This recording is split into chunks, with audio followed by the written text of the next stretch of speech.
We're live. Are we live? Let's hear from the chat if we're live. I think we might be. Okay, I'm going to put this on gallery mode so Are everyone we can see live? us. Oh, Garrick, don't ask in that direction because there's a delay. I think it's going to work though. Fingers crossed. All right, we are live. Hey, everybody. Sorry for the false start there. Welcome if you are joining through YouTube. Just to let you know, this is a Ask Me Anything event that is taking place on Reddit right now. You can find the link in the description. It's also pinned in this YouTube chat. If you're coming over here from Reddit, thank you for your patience. You might have already submitted your questions. The AMA thread has been up for several hours. There's so many good questions.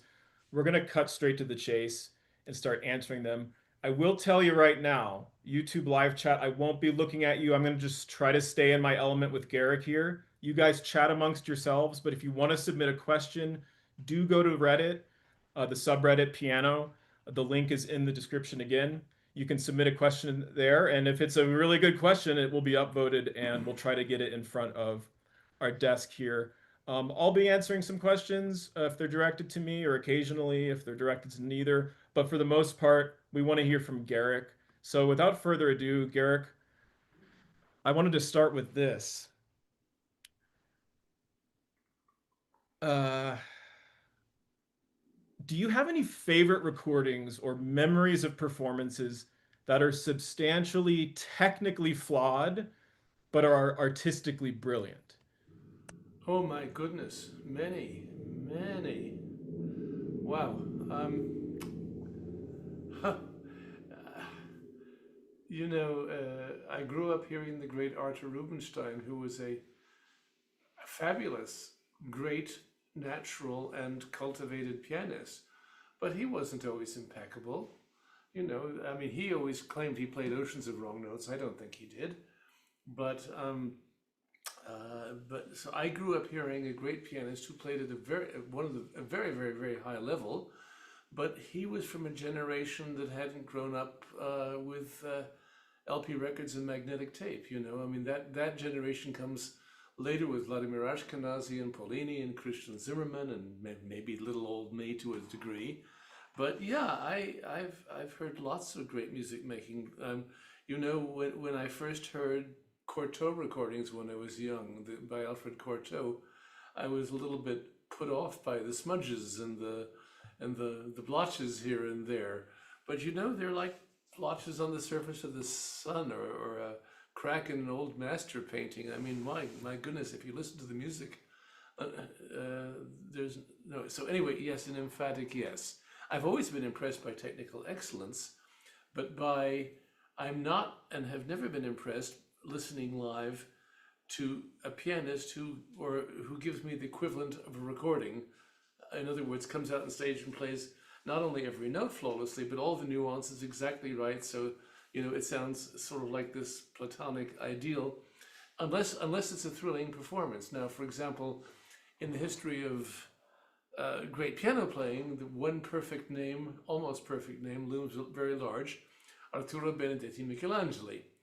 And his performances, I heard him at least 12 times in my life, in 12 recitals and once in a concerto. And all of his performances featured that incredible perfection of note, of nuance, of sheen, and of sound. 3 or 4 out of those times, I would say I was moved and excited. The other times, I was merely admiring something that looked like cold marble to me. I mean, beautiful, but I thought, can a human being do this? But every so often, he would erupt, at least in my perception, particularly the 4 Brahms Ballades Opus 10 in London, which were, yes, of course they were perfect, but much more happened. It was so. I think it's a wide range of possibilities. The great Vladimir Horowitz, when he made his famous comeback in 1965 to Carnegie Hall. Now, of course, I was 17, but he had been gone the whole time. He had been gone from the stage since I was 5, and I didn't even know what music was when I was 5. So as a talented young pianist, I was most eager to hear this godlike figure. And he played a phenomenal wrong note right at the beginning of his concert. And it's right on the recording, and why not? And I thought, oh my goodness, the man's just going to run off stage. So, what happened though, but I was afraid for him, but he just carried on, and that was that. And even the great Horowitz didn't play every single note right. So I think there's too much emphasis on so-called perfection. Perfection is not a human quality. We aim for it, but I don't think there's a perfect statue or a perfect painting or a perfect performance of anything. So, if perfect means merely playing no wrong notes, well, there are people who can do that, but that's not really what's interesting.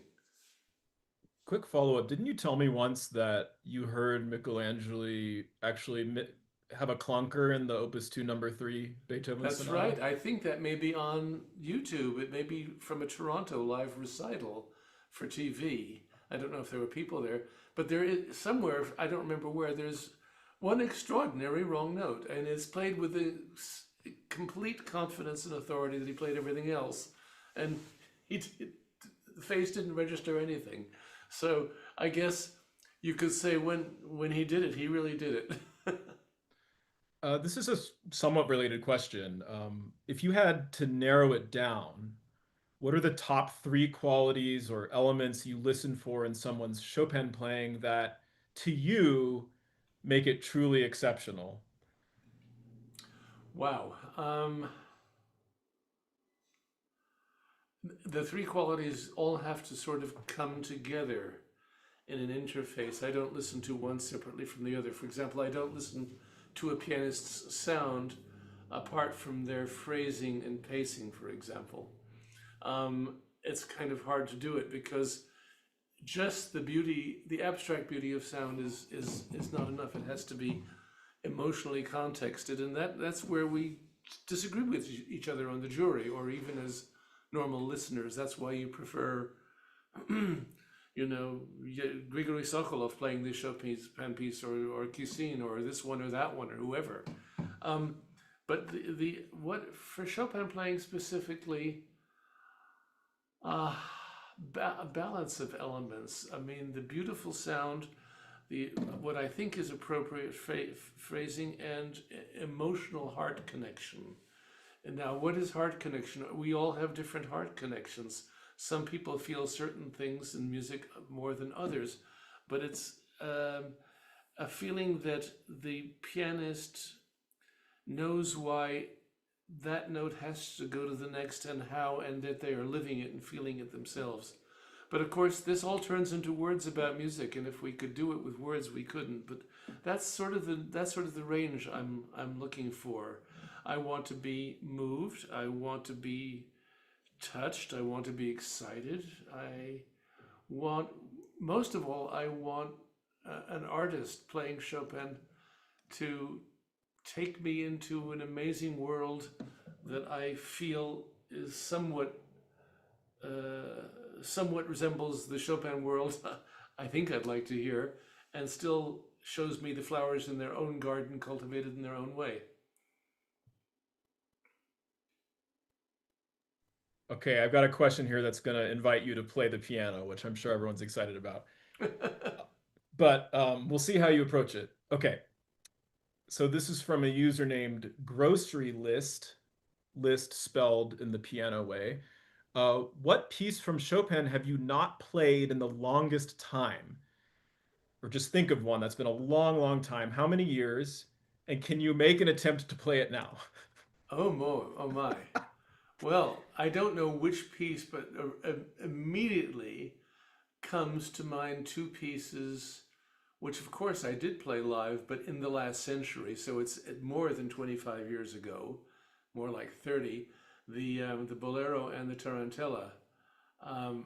There's no way I can play those today, but I know the Bolero begins with a big G, and then there's, I don't know, but then the actual main theme is something like this.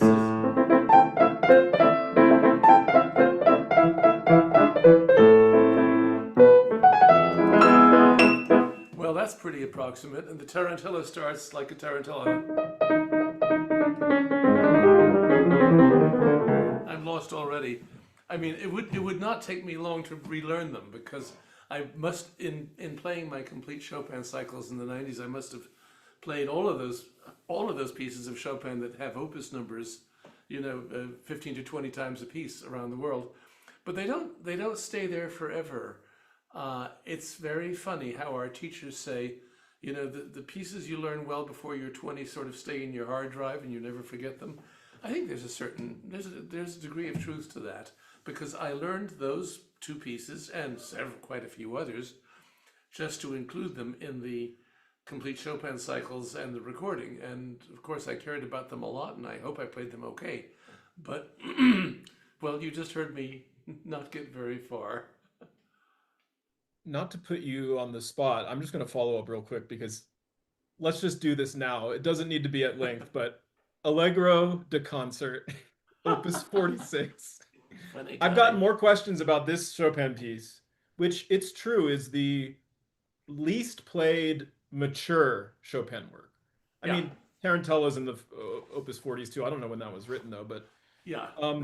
could you just like give us a, nutshell sort of breakdown of this remarkable and never played Chopin piece? Yeah, first of all, I think, I don't remember, I'm 77 and I can't remember what I read when about what, but it seems clear that either the case is true or it sounds exactly like Chopin was thinking of writing a third piano concerto, because the opening section is scored like a tutti. It's rather heavy and clunky for Chopin.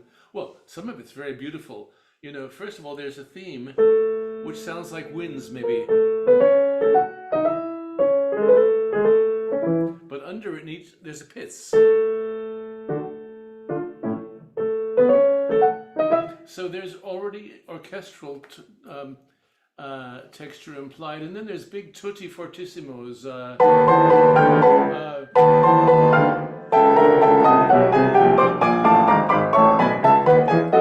Which sounds, like a full orchestra of strings playing, and so on. There is a theme which also sounds like it's possibly got murmuring strings. It's the second theme, actually, murmuring strings in the accompaniment, with pizzas below and maybe winds playing the tune.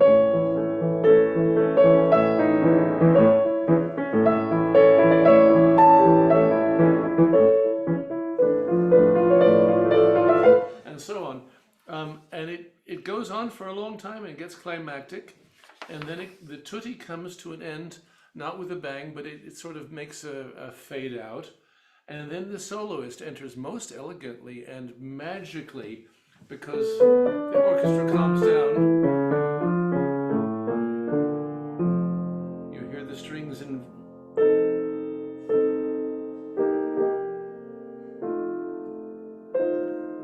pianist.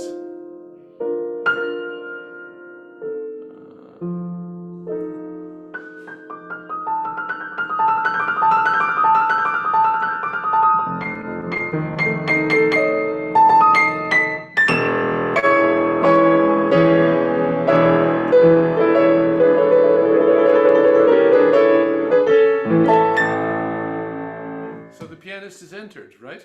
And that now plays like a piano, real Chopin piano music.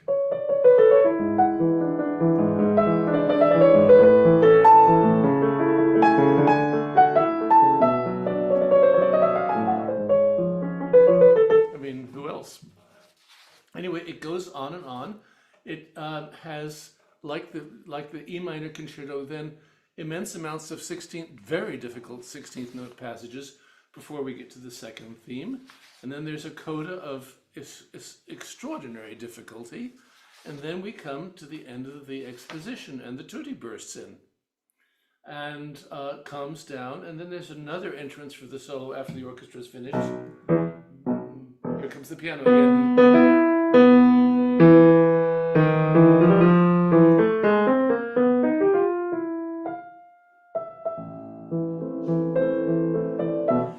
This is one of the weird things about this piece. The piano now sings the second theme, doesn't go, and we suddenly realize he's not even going to write a development. Where he's done a variation of the second theme, and then he's going to write some more decorations and get climactic, and then he brings the whole piece to a close. So even as a form, as a concerto form, it's a little bit condensed from his earlier ones. Maybe he decided the project wasn't worth it. I don't know why, but he published the piece, and it has lots of nice stuff in it. I'd like to point out particularly, well, I hope I can remember the notes well enough. I have played this piece more than the Tarantella and the Bolero. But there's, you know how very often I love to say, and maybe you do too in the Chopin podcasts, that Chopin tends not to repeat himself. You know, the dolce sfogato from the barcarolle only happens once in all of his works. You know, it's like the most typical Chopin moment, and yet he never does anything exactly like that. But those of you who know the B minor sonata might recognize something similar.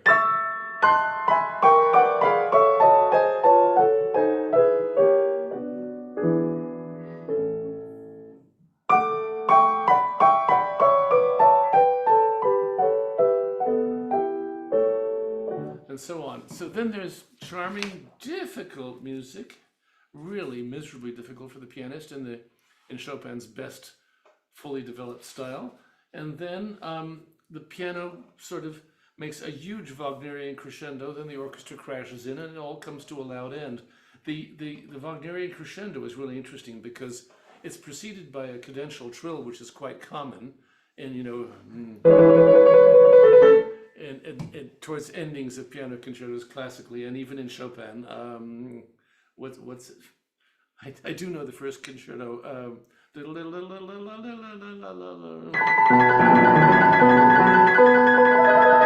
that stuff. But here he really carries it on and then writes a very Lisztian kind of thing. I hope I can play it.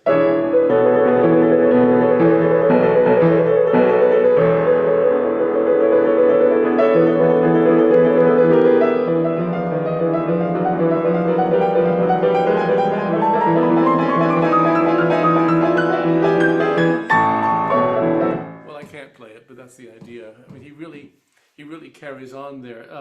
So I find it an interesting piece with some very pretty, very nice tunes and fabulous finger work, but beautiful. So it's one of the true oddities in the Chopin canon. Wonderful. I hope everybody was expecting a little walk. That was like a little moment from a Chopin podcast episode that never happened. Well, So I'm glad you touched on it. Also, it got you playing. I hope that we can watch you play even more. sure. I'm gonna bring up a question that I will take, but I might sort of ask you to follow up on it. On the total opposite side, because you're discussing impossible music, obscure piano music. Now I want to, sort of respect the fact there's a lot of users on Reddit who are just attempting to read music and learn pieces as well as they can for the first time. So this is a question from user Mick 15432K. How do I stop feeling intimidated when first looking at scores? I've recently started playing more advanced-ish repertoire, and the sheet music in the beginning seems terrifying, and that discourages me from learning many pieces. I'll take this one to begin with because I spent many years at Tone Base, and this was a question that we were just asking ourselves in meetings because so many of our subscribers were sort of in this world of, amateur pianism, but sort of being on the cusp of being musically literate. We don't, unfortunately, live in a society that emphasizes music literacy as much as it used to. And it definitely can be daunting to see all these hieroglyphs and not be sure what to make of them, or it might feel to you, Mick, that you're going one note at a time, almost like translating. It's like if I were trying to speak a new language, I'd have to look up every single word and translate to myself and go one word at a time. In other words, you're not quite fluent yet. So I'll just give a quick practical answer because you're getting into more advanced repertoire. I'm not sure what that means for you, but I would always have two kinds of pieces sort of at bay at your disposal. One that's kind of pushing the limits of what you can read, but maybe it's a piece you really want to play. That's going to take more time. It's going to be more challenging. It might be discouraging, but always complement that with a very encouraging, much easier piece to read that's still enjoyable to play. There's a lot of really beautiful music that's not as hard to sight read. And I would also just keep a collection of more easily sight readable pieces on whatever your level is and just always be playing from that. I don't ever remember learning how to read music well because somebody taught me that all good boys deserve fudge or whatever. I learned to read music instantly and became fluent in it because I was reading music all the time. I had to get my hands on scores and just sight read as much as I could. So wherever your level is at, find the flow state where you could actually enjoy making your way bar to bar and just have that be part of your practice while also pushing yourself and challenging yourself with some of that more advanced repertoire that you'd like to play. Garrick, how about did you sight read a lot as a boy? Oh my gosh, I never stopped. But that's after I'd been studying for a couple of weeks. I was I love to tell the story. When I was 9, my mother would make me go outside and play with the kids for an hour after I came home from school because all I wanted to do was come in and play the piano, not practice. I wanted to read through music all the time. I was just crazy about it, and I found it quite challenging. I would agree with everything you said. I did learn through every good boy deserves favor or fudge or whatever that would be, and but I got beyond it very quickly. But I remember to this day how difficult it was, and I remember how afraid I was of my first piece with 16th notes, because 16th notes had that double bar, and I remember my first concert piece was.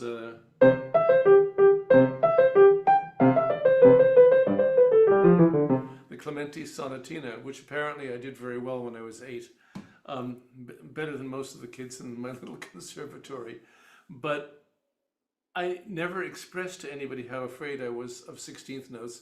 And when I was 9, my piano teacher gave me my first piece with 16th notes, also Clementi. And there they are. And it was really quite terrifying, but I discovered, I think maybe I told my teacher at that point how scared I was of 16th, and he said, well, actually, you've sort of been playing them because in this, it's in cut time, so the 8th notes are the equivalent of 16th notes in 4/4. And I thought that was terribly cool, but that was, of course, that's neither here nor there. But I think I just read a lot. My favorite thing to do, by the time I was 11, I was really doing really advanced for a third-year student. I was playing, Chopin and Beethoven and all kinds of stuff. And my parents were excited about it and they were supportive. And I would actually 2 or 3 times a year ask my parents if I could stay home from school if I played all day. And they would write a note, dear Miss Teacher, Garrick doesn't feel very well today. Please excuse him from school. And I think that was a really nice thing. I was sitting here assuming that your first piece with 16th notes was Chopin Opus 10 number 4. No, but that was my first Chopin etude. That was when I was 12. Can you remind us how that one goes? Easily. I'll never forget that one.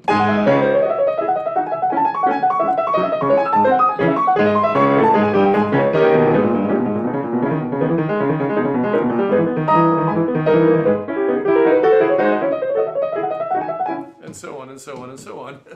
Exciting piece. Yeah, are you, bringing this back to the Chopin competition, that's not one of the required ones. Right. It's not on the list. I would say, well, that's why my teacher gave it to me when I was 12 as my first one. I think because most of it isn't the most difficult etude, isn't one of the most difficult etudes. But it's still... It's hard enough, but there's some murderous stuff in it. Yeah. And Chopin, of course, does the worst thing at the very end, which you have to play better than that. Just keep your... How do you do that? You just keep the thumbs leveraged, right? Always have to be ahead of yourself, but you have to... Don't think of it as a repeated note. Rather than... But, well, there's a lot more to it than that, of course. Always, you have to... That's very tough, like the first etude. But somehow, I don't know if, in terms of sustained difficulty, if it's one of the most challenging ones. I don't know, but I don't know why they made the choices they did either. I think I'd be happy to hear that one. And it tells you a lot about the pianist. And I'll just shamelessly plug the Chopin podcast right now. I mean, I'm wearing the shirt, guys. I've got the coffee mugs. Garrick, you want me to bring you a coffee mug? Uh, it's okay. I'll send it Thanks. to you. I'll send it to you. Okay. Uh, but if you want to find out about all of these pieces and you didn't already know about the Chopin podcast, maybe you're coming here from Reddit.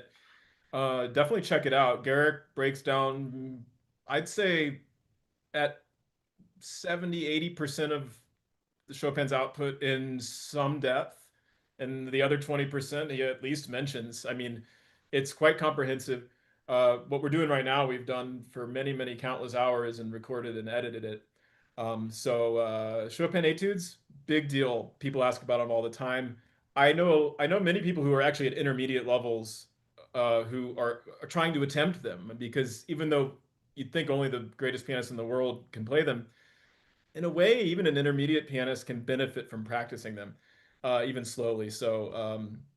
I had to do 2 episodes on that. So check out the Chopin podcast. Let's get back to the questions now.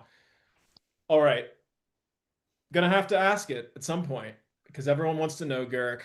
What are your thoughts on the Pogorelich scandal at the 1980 Chopin competition? Do you feel like creative liberties should be taken at competitions, or is a specific way of playing more encouraged? Well, is a specific way of playing more encouraged? Golly. Um, when I was a little pianist trying to go to competitions, I was told that if Horowitz tried to play in a modern piano competition, he wouldn't get past the first round.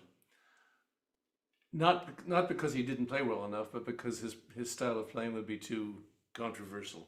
Maybe there's some truth to that. I also noticed from Horowitz's young recordings, and also from my teacher Claudio Rao's younger recordings, their interpretive profile was not quite so distinct when they were in their 20s as it was when they were in their 60s. So maybe Horowitz would have done, and he would have. And besides, if he were a 20-year-old pianist now with his phenomenal ability and talent, he would be a 20-year-old pianist now, and he would more or less know the language in which we played.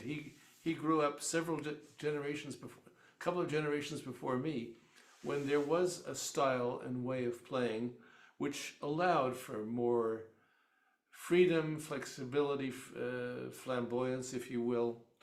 But without getting too geeky about the history of it, which is it would only be my opinion anyway. Back to the Pogorelich scandal. I mean, he became world famous by not winning the Chopin competition, so that wasn't such a bad thing either. Didn't do his brand any harm. I wasn't there, and I didn't hear everybody, so I don't know.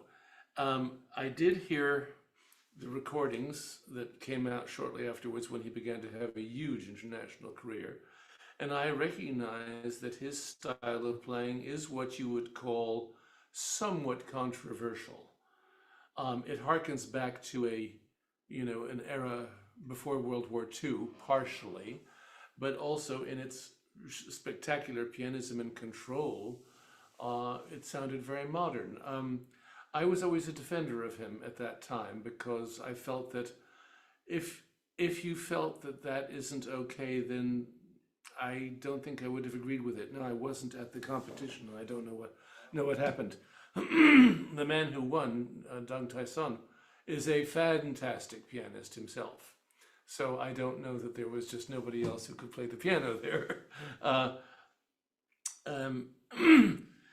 I don't know quite what to make of it. I hope I'm getting this right because I can't speak for my great and legendary colleague. But the first time I met Martha Argerich was a year after that competition, and at dinner after a concert of mine to which she came in Montreal, I said, I have to ask you the question. Did you really think he should have won the competition? And she said, no. She said, he was eliminated before the finals. I thought that was short-sighted, limited vision, simply because his playing style was controversial and pushed the limits quite a lot. Of course, you might also say that the way he presented himself in 1980, which would not be as remarkable now, he presented himself as a rock star with a shirt open to the waist, and he was a beautiful guy and wore these jewels in a very conservative communist country. Well, I mean, the communism may not have been conservative, but the social mores were very conservative in that part of Europe at that time. And maybe some, just like as I told you earlier, I grew up in a generation where my mother very much cared whether I wore a coat and tie, and now nobody cares. So he did choose to present himself in a controversial way. That could offend a jury as well. That probably wouldn't offend Martha Argerich very much, because she's a liberated woman of the world, who's not worried about bourgeois appearances or performances for that matter. So, yes, it was made out that, well, she saw another wild child and she then protested by leaving the jury. So what she told me made incredibly much more sense. I hope I'm getting her right, because I thought, yeah, that's about what I thought. Some people on the jury will be offended by certain interpretive extremes. Even I might be that person occasionally. We do have to search our soul and conscience to know what we think about these things. So I won't say much more about Mr. Pogorelich, but of course he's been through many morphs of personality and styles of playing. And, I heard him last in 2010 at the Chopin birthday celebrations in Warsaw, and I must say I would have thrown him out before he even arrived if he played like that, because it was so provocative, and I suppose he would laugh at my comment, because he would probably say, yeah, what do you think I was trying to do? It depends on your definition of how far the interpretive art can go. I mean, what are the limits of art anyway? How far does it go? So enough about that. It's always intriguing, though, because he always brings up strong feelings and strong opinions. And that was an interesting moment for the competition and for music in general. I just want to hone in on this, if you don't mind. Not about Pogorelich per se, but the implications of it. Addressing the fact that you're going to be on the jury of this competition, chair of the jury, but that doesn't matter. You're just another jury member when you're listening. That's right. So what happens when someone comes on and plays and it's not at all to your tastes, but there's some part of you that recognizes that what they're doing is genius? Yep. Does that happen? And if so, are you judging based on your feeling, or are you judging based on this sense that there might be something bigger going on? Beautiful question. Yes, that can happen, and I know it can happen to different jury members in different ways. That depends on the recognition that something bigger is happening. For example, I'm going to do this by analogy for a moment, and this is very piano geeky. If you listen to some of the fabulous recordings by Ignaz Friedman, he's a little bit free with the text and sometimes adds notes and chords and stuff in the style that pianist composers of his generation did, and he was one of the most fabulous virtuosos.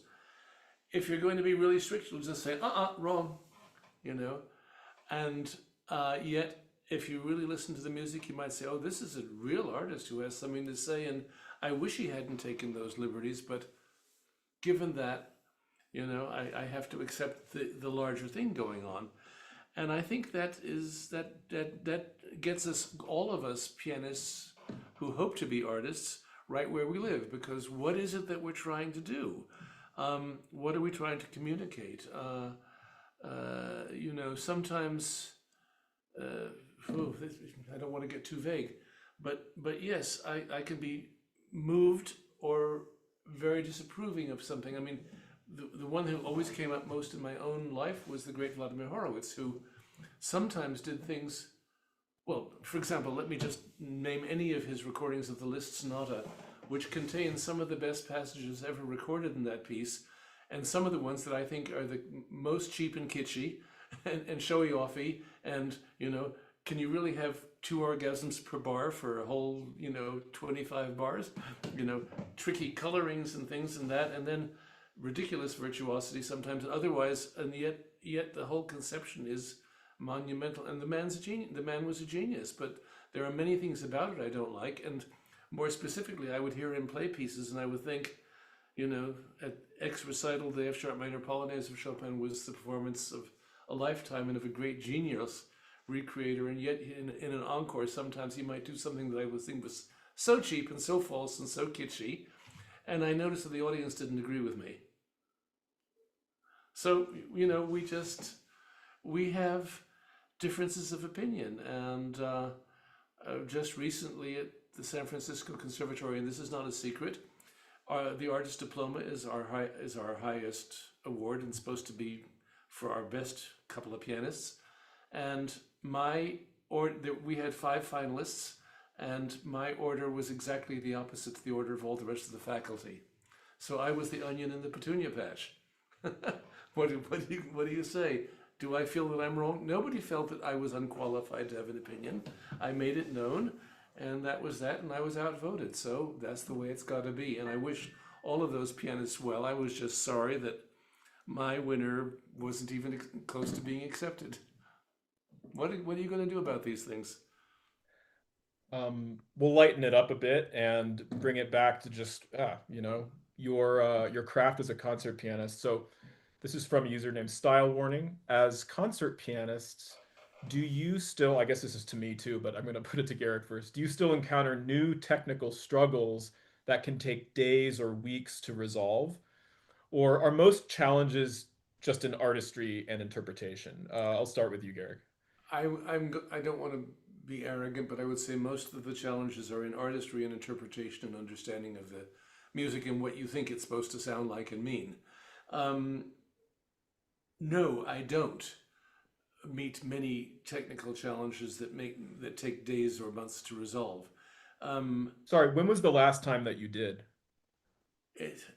I don't have a time. It's more of a time frame. Probably it would have to do with new music, with immense new music of immensely complicated rhythm plus virtuosity, where you really have to, have one bar of, dotted 5/16 against 7 of them in the left hand of the same notation or something, and try to figure out what it means. Is it a mathematical exercise, or is it a kind of chaotic rubato, or what is it?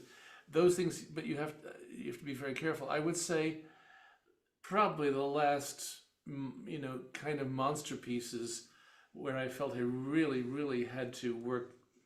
I mean, I work pretty hard anyway, by the way. I don't want to give anybody the impression I don't. But maybe some big pieces of Scriabin or Rachmaninoff, which really push the piano to its logical extent.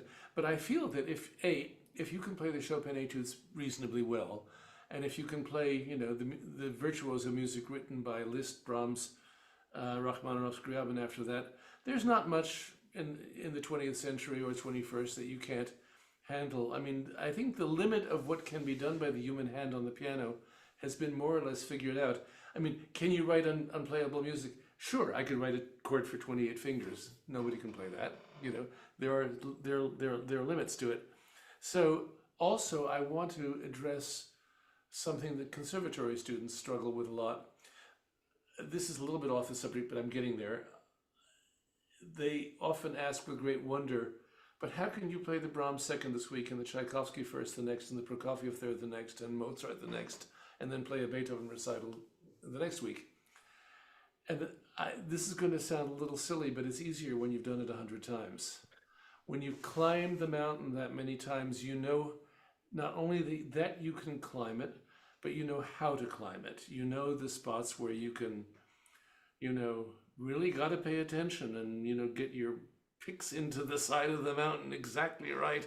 And the spots where, this is a nice meadow. I can just, walk naturally. And because the first time you play a Brahms second concerto as a young pianist, or a Brahms concerto or a Rachmaninoff, you're not absolutely 100% sure that you can get through it and come out the other end decently or alive even.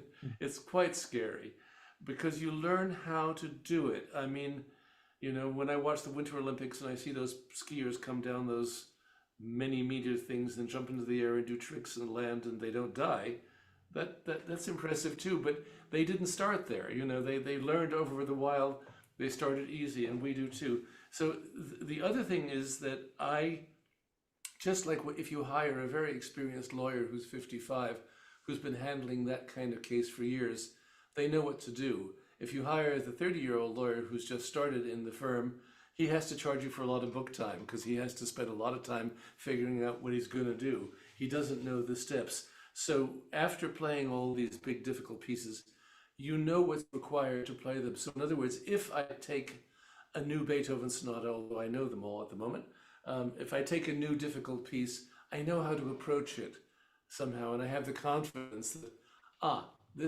this ties into things by Brahms and Liszt and Scriabin and Chopin and Mozart or Webern or Bartok or whoever.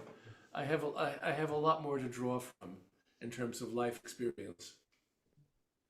As a much more mortal pianist than Garrick, I can follow up and give another perspective. Although I feel like finally in my 30s, I've like gotten close to this promised land of not that I can play everything, but whatever technical challenges are in front of me, I've started to feel what Garrick's talking about, where I kind of know how to deal with it. A lot of what took a long time when I was younger in conservatory, all the way through grad school and Juilliard and beyond, that was not just processing notes, which still has to happen if I learn something new, but actually feeling things for the first time and then repeating them, and then often repeating them with the wrong technique or with a problematic technique that then has to be fixed and addressed in lessons and things like that, or just through self-reflection. So there's much less of that for me now. And again, like I said, I'm much more mortal than Garrick, so I can only imagine what it feels like for him. But to follow up on what he said about, Beethoven, so he knows them all. He's recorded them all. I'm sure he could pull this out right now if he wanted to. But I was poking at Opus 31 number 3 the other day because I thought, at some point I want to play it finally, perform it maybe. The Scherzo movement, which is just so much fun. I've been sort of experimenting with slightly slower tempo, nice balance, but whatever, you can do however you want. There's a part where you got to go, and you got to do these like 30-second, ba-bum, ba-bum, ba-bum. And the other hand is just doing sixteenths. And the coordination between not screwing up your hand that's doing sixteenths and then keeping the other hand free to go, when I'm just kind of reading through it, that's not something I felt right away. But what I did have is a resource in mind to know exactly what I needed to do in terms of freeing up both hands so that they can do two things at once and aim for the downbeat and not have, the left hand know what the right hand's doing, so to speak. And I got this technical challenge, which I remember trying it 10, 15 years ago and actually thinking, darn it, I love this piece. I can't play this part though. I'll never be able to play it. I actually just through my own experience and my concepts, I was able to apply it and almost immediately get it. Garrick, you want to show us what we're talking about? Yeah.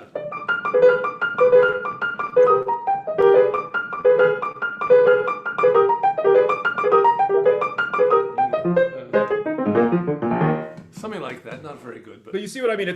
That would be tricky at first, right? Yeah. By the way, interpretively, Ben, I agree with you. I think that movement is usually tried to be, people play it too fast. Because it becomes impressive if it's too fast. It becomes an impressive piano etude, but it's not the tempo marking that Beethoven mentioned. I think it loses all of its potential charm if it's done as a virtuoso thing. There we come to the question of taste.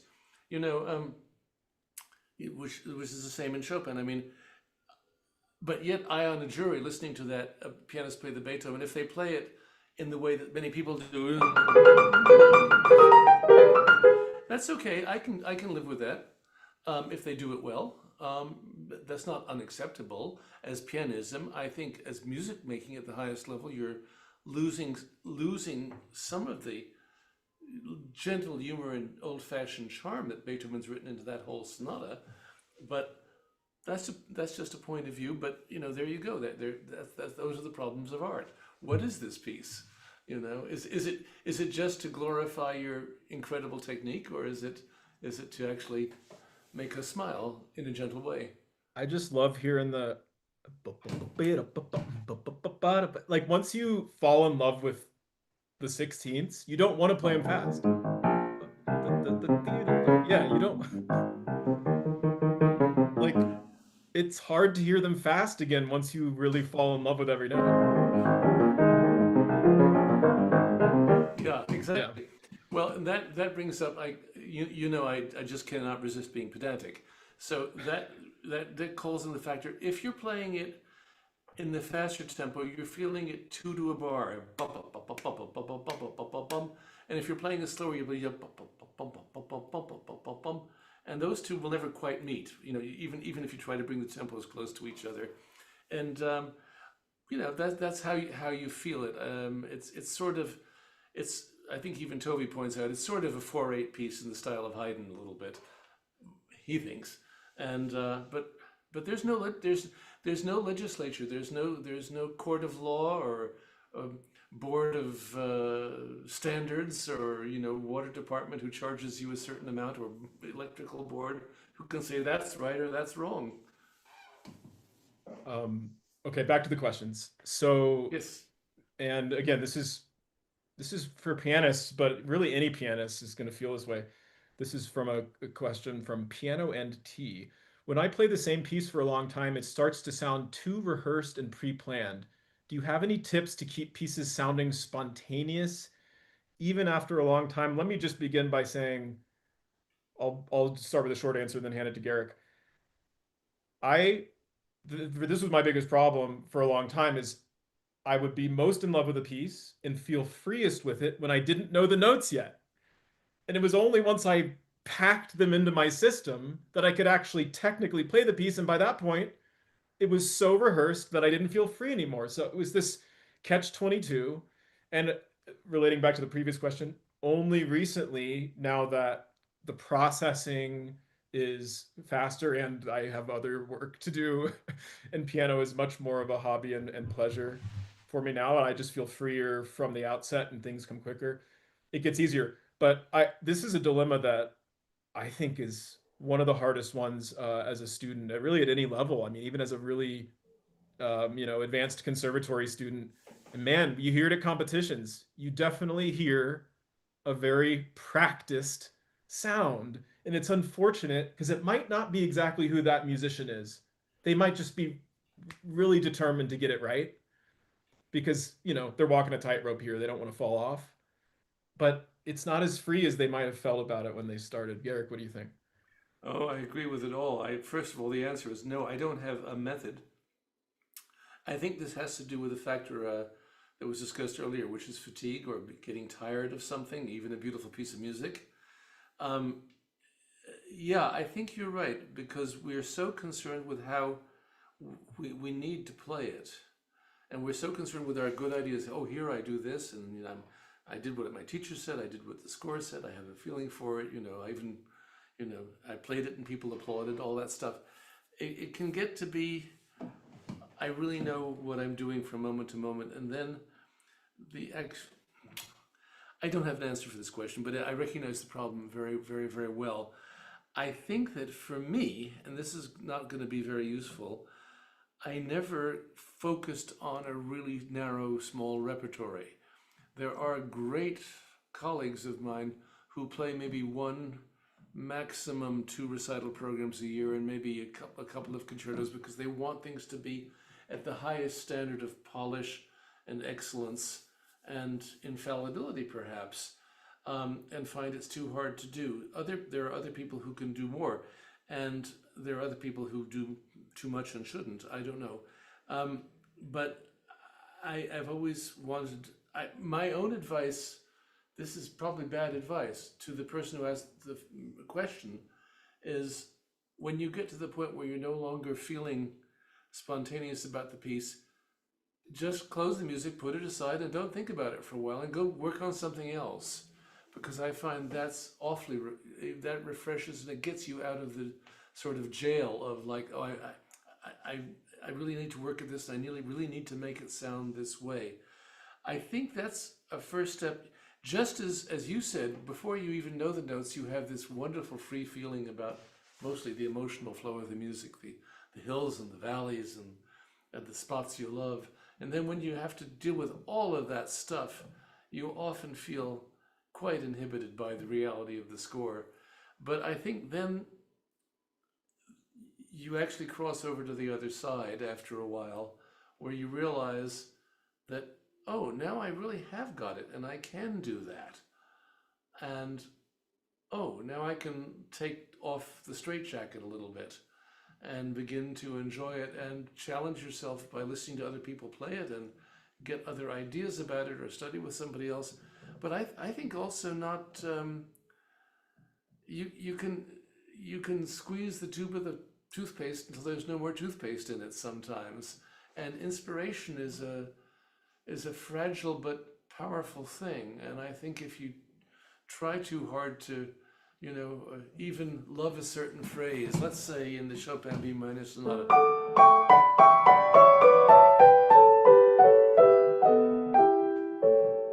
Oh, I love the way I did that. Oh, listen to that. You can fall in love with your own versions of things, and it doesn't have to be played exactly that way. I mean, there are different things possible. How much retard, how much rubato, and you can fall in love with your own nuances too much. I remember the great Spanish pianist Alicia de la Rocha once said to me when I was in my mid-20s, and I was beginning to have a pretty good career, and I knew her more than a little bit. And she said, we all get in trouble because we think, I've got just the solution for this part in this piece. Boy, do I know how to do that corner, I know how to do that passage, and it's mine and it's going to work and it's just the way I want it to go. And she said, the moment you begin to feel very sure of that, she said, throw it out and try something else. She says, because that's a trap. You're going to think that that's what she said, that's connected to your ego. That means I'm marvelous. I know what to do. She said, that really won't help. She said, we have to be more humble than that. And we have to just, she said also, and beside, if you really have it well and it is true and good, it's not going to go anywhere. So just get rid of it. In other words, try throwing it out for a while and try something else. Sometimes it'll come roaring back. No, I really want to do it that way. And then you can get excited about it. But I have to say that just as you said about, being able to having a greater resources of ways to tackle things and improve things, that does increase through your whole life if you're interested in keeping at it. And it can even be quite subtle with pieces very well. You can just look at them and just say, just a minute, I know this almost too well. What's actually going on here? For example, I've played the Prokofiev 8th Sonata since I was 15, and I just played it recently. So that's 62 years when I first learned it, and I've played it a lot in concerts. And I suddenly realized I had never really paid attention to the voices as separate events, but not playing them separately. But, that secondary voice underneath, it's not just a tune up there and a voice under. The moment you play the F, the D is different. And then, do you hear the D, the F and the C? Oh, now going to the A in the lower voice changes the upper voice.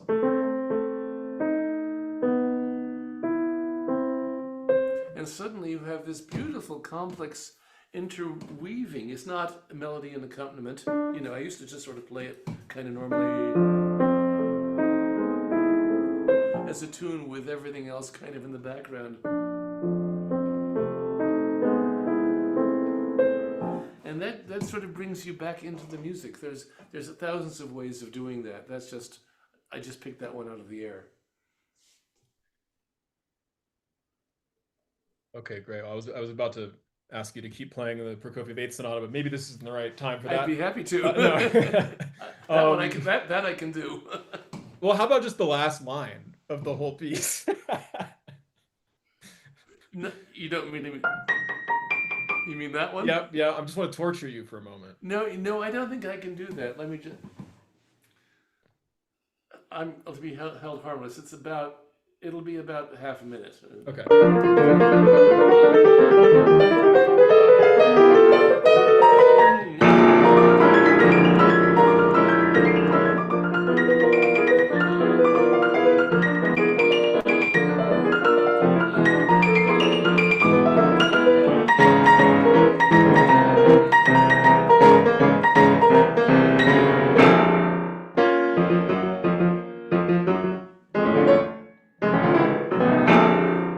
Well, that's cruel, Ben. You can't ask a pianist just to start there unwarmed up. I can when a bunch of people are watching and we're doing it for the content, right? No. Thank you for Absolutely. indulging us, Garrick. Well, that wasn't the worst I ever played it, but That was good. Are you kidding me? that wasn't really the best I Just ever pulled played it that out of either. your back pocket. One of the hardest passages in the whole repertoire.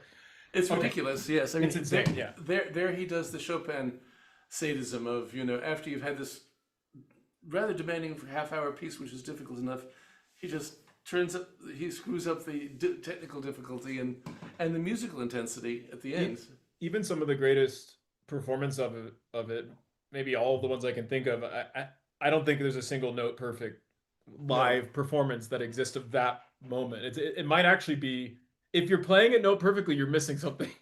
You know. Well, yes. I mean, as a matter of fact, Gilels premiered it and Richter took it up, two of the greatest pianists. And if you listen to some of their live recordings of it, oh, especially dear Mr. Gilels, who I love and admire so much, um, some of those last pages are quite a mess Yeah. from some of the greatest pianists who ever lived. Okay, coming back to the questions, this is a interesting one. Make you think for a second. If you could ask Chopin himself to clarify or set the record straight about a particular aspect of one of his pieces, what would you ask? Oh, what a great question. I mean, I'd like to ask a lot of these composers a lot of little things. One aspect, I suppose, since it's very current, even on your podcast, I would ask him, what's the relationship between crescendo, diminuendo, and those hairpin signs? And how is it sometimes that you have lots of intermediate, and this is related, intermediate nuances and still then put a line over the whole thing? What is really going on? And I don't think we'll ever know the answer to that. Yet when you look at it, you can see musically most of the time what he wants, but it's very hard to realize. So that's probably the number one thing I would ask him. The number two thing I would ask him, of course, if I could bring him to now, I wouldn't have to explain the world to him. But we know he was a 90-pound, he never weighed more than 90 pounds soaking wet. And he was quite ill most of his life and didn't like to play loud or in big halls. And his real magic was in these very distinguished salons of Paris where he played for Europe's greatest. My question is, when you write fortissimo or fortissimo, do you mean it? Because I've been criticized a little bit for a big style, and as I've told the world in countless interviews, I grew up listening to Rubinstein, who also had a big style. He did not play Salon Chopin in Carnegie Hall, and actually nobody did. So the question is, because there was a tendency in Chopin to view him as a saloniste or a sweet, the pastry chef of pianists, or the melancholic or something. But his music has such a wide range, and so and there are many stories, maybe some apocryphal, how he prized a certain German student who was strong as an ox and could knock a hole in the piano, and he liked him a lot. So those are some of the questions I'd ask Chopin. Yeah, and the other one I've wondered, and I'd love people just to think about this one. If we had a recording of him, if recordings had existed back then, and we could actually hear something of it, would we be shocked at how radical he was, or how unradical he was when he played? I don't really know. Can we transport ourselves back to those conditions where people like Robert Schumann and Berlioz and Heinrich Heine and the great Polish poet, I mean, leading artists and intellectuals of the 19th century felt their lives were changed by hearing this man play. I don't know if we can bring ourselves back to that. So I wonder what he would sound like today, or I wonder what we would think. Maybe. Anyway, enough wondering. No, that's great. Let me just check in with you, Garrick. Do you need to take a little break, or you good? Okay. I'm good at the moment for a while. Good. Let me know when, and I can always field a question directed to me if Yes. you need to run away for a minute. But okay, I love this question about Chopin. Yes, what would I ask him? Well, there's another version of it, which is not about his music, but about more gossip, his personal life. People he knew, what did you really think of Liszt? Would be a fun question. Yes. But in any case, okay, this one's gonna take us a little bit away from music, but I think in a really wonderful way. So Jared Dar asks, could you imagine doing anything other than music? And whether you can or not, if you could, what would you do? Oh, that's nice because I don't have to have the correct answer. I like most kids, I was interested in a bunch of things, even when I was a talented young pianist. I was president of the Dinosaur Club in third grade. I liked astronomy a lot, and I like languages a lot. What I would like, and I don't know if this is true because, like playing the piano, this takes immense work. I think I speak pretty good French, German, Spanish, and Italian, and I can do interviews in those. With mistakes, and as you can probably tell, just in speaking a foreign language, I'm not embarrassed by a mistake, happily, so I'm not inhibited by that. Just like I'm not embarrassed by a wrong note or not playing. And to play for you all spontaneously like this is very different than when I'm on stage at Carnegie Hall or in Berlin or wherever. That you are expected to deliver there. Yeah, I admire. I think I would love to be something like to know another language so well that it's completely native and well cultivated, so that I might say be a simultaneous translator with the UN or something. That would really be fun. I remember my German teacher saying that, if you're translating from Russian to English, let's say, and if the Russian speaker, makes a quote from Russian literature, the really good translator can actually find a related quote from English literature, which means the same thing. Because, surely, I don't know, Tolstoy or Dostoevsky or whatever, I'm sure in Shakespeare you can find something. But that means you have to know a heck of a lot. I feel I almost am there in music, but so that would be really thing. Of course, when I was 6, I wanted to be a fireman. But certainly wouldn't want to do that now. It's so important and so dangerous and difficult. So I don't know what I'd be. I have a question for the 8-year-old president of the Dinosaur Club, Garrick. What's your favorite dinosaur, little Garrick? I think it wasn't the Tyrannosaurus Rex. I think I like the Allosauruses a lot. But I also like the vegetarian ones. I like those big, gentle ones. It's hard. You like the Brachiosaurus? Yeah, sure. Well, I like them all, of course. Well, that's the biggest one, right? Isn't it? Is it? Yeah. It's the biggest, but it just eats the leaves, I think. Yeah, I know that at the Museum of Natural History in New York, where I was taken occasionally as a kid, because we lived in White Plains, which is nearby. Of course, there's a T-Rex, and I think there's a repro or a partial of a Brontosaurus, another big giant. Mm-hmm. And I remember I was very, very excited that they had a Diplodocus or Diplodocus at the Chicago Field Museum. I read and I said to my dad, "Oh, bring me to Chicago." Of course, that wasn't very practical, but I've seen it in the meantime. And of course, it's similar to the Brontosaurus, actually, I think. I'm no expert at paleontology anymore. So you wouldn't be a paleontologist, but I should say there was a Philip Roth novel called The Dying Animal in which he refers to Eupheme Bronfman as the Brontosaurus. Oh, the Phenosaurus, yes. Yeah, I think you're more of a...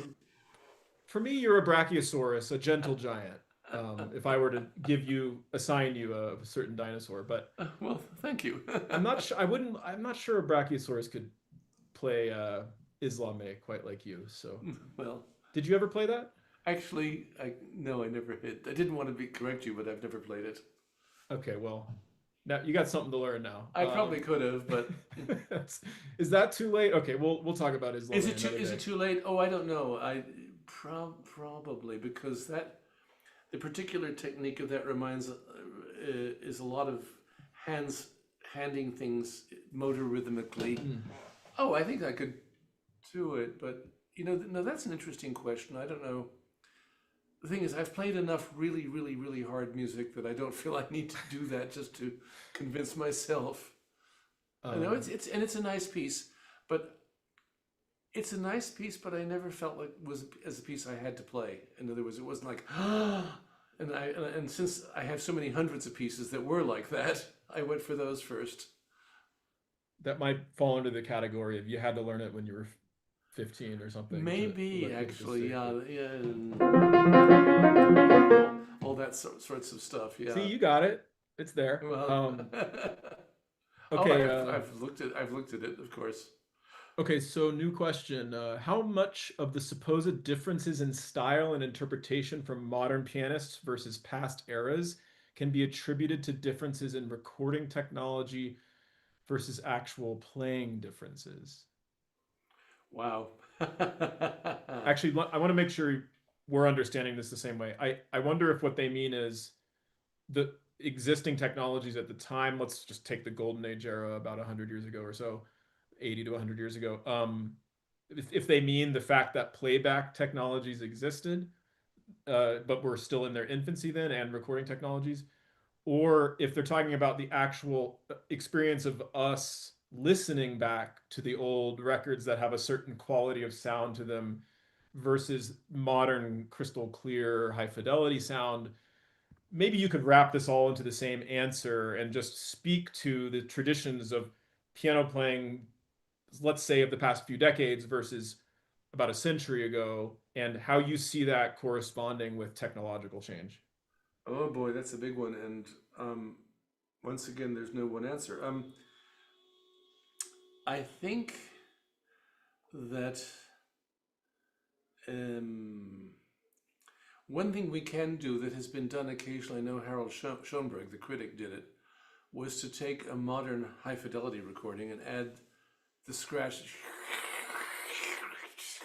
the stuff that you hear on 78s to it, and perhaps take some of the hi-fi away. I don't know what technology he used when he used to do this. This would have been 40 to 50 years ago. But it was claimed that he took a modern recording by a modern pianist of the F-sharp major nocturne, I believe it was Alexis Weissenberg, and played it next to Hoffman's recording from the acoustic Brunswicks in the 26. And everybody just said, well, it's clear that Weissenberg is the old-fashioned pianist because he takes such liberties and changes tempos and doesn't do things the way they're written.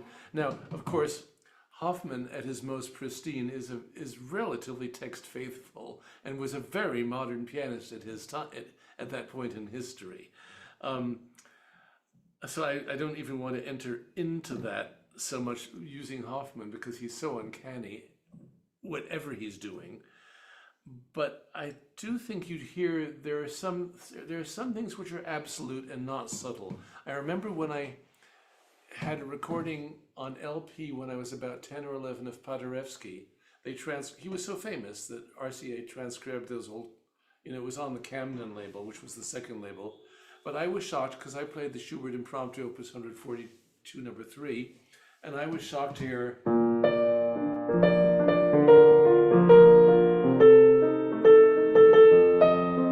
or whatever it was, and I didn't like it because I wasn't allowed to play my hands separate. And he did it a lot. And some people do it.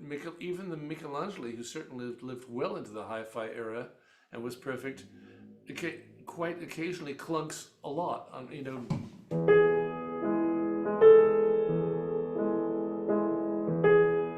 the Ravel Concerto. And it's like, what? The advantage I know now of doing that is when you play two notes together, they don't ring the same way as if you play the bass first, because the bass creates a pillow of sound. And that melody gives the impression of floating on more air. Now, I don't know how Michelangelo sounded in the concert hall when he played that piece. I never heard it. I bet it was fine. But he does it so consistently that I find it annoying. And as I said, little Garrick and every other little pianist wasn't allowed. No, don't do that. But it's a natural thing to lean toward that upper melody and try to support it with a bass. And the piano is a clunky instrument, so if you play, there's a verticality, whereas if you don't, there's a certain float. Now, I'm only going on to one aspect, but when you hear a lot of the Golden Age pianists, a lot of them do a great amount of that.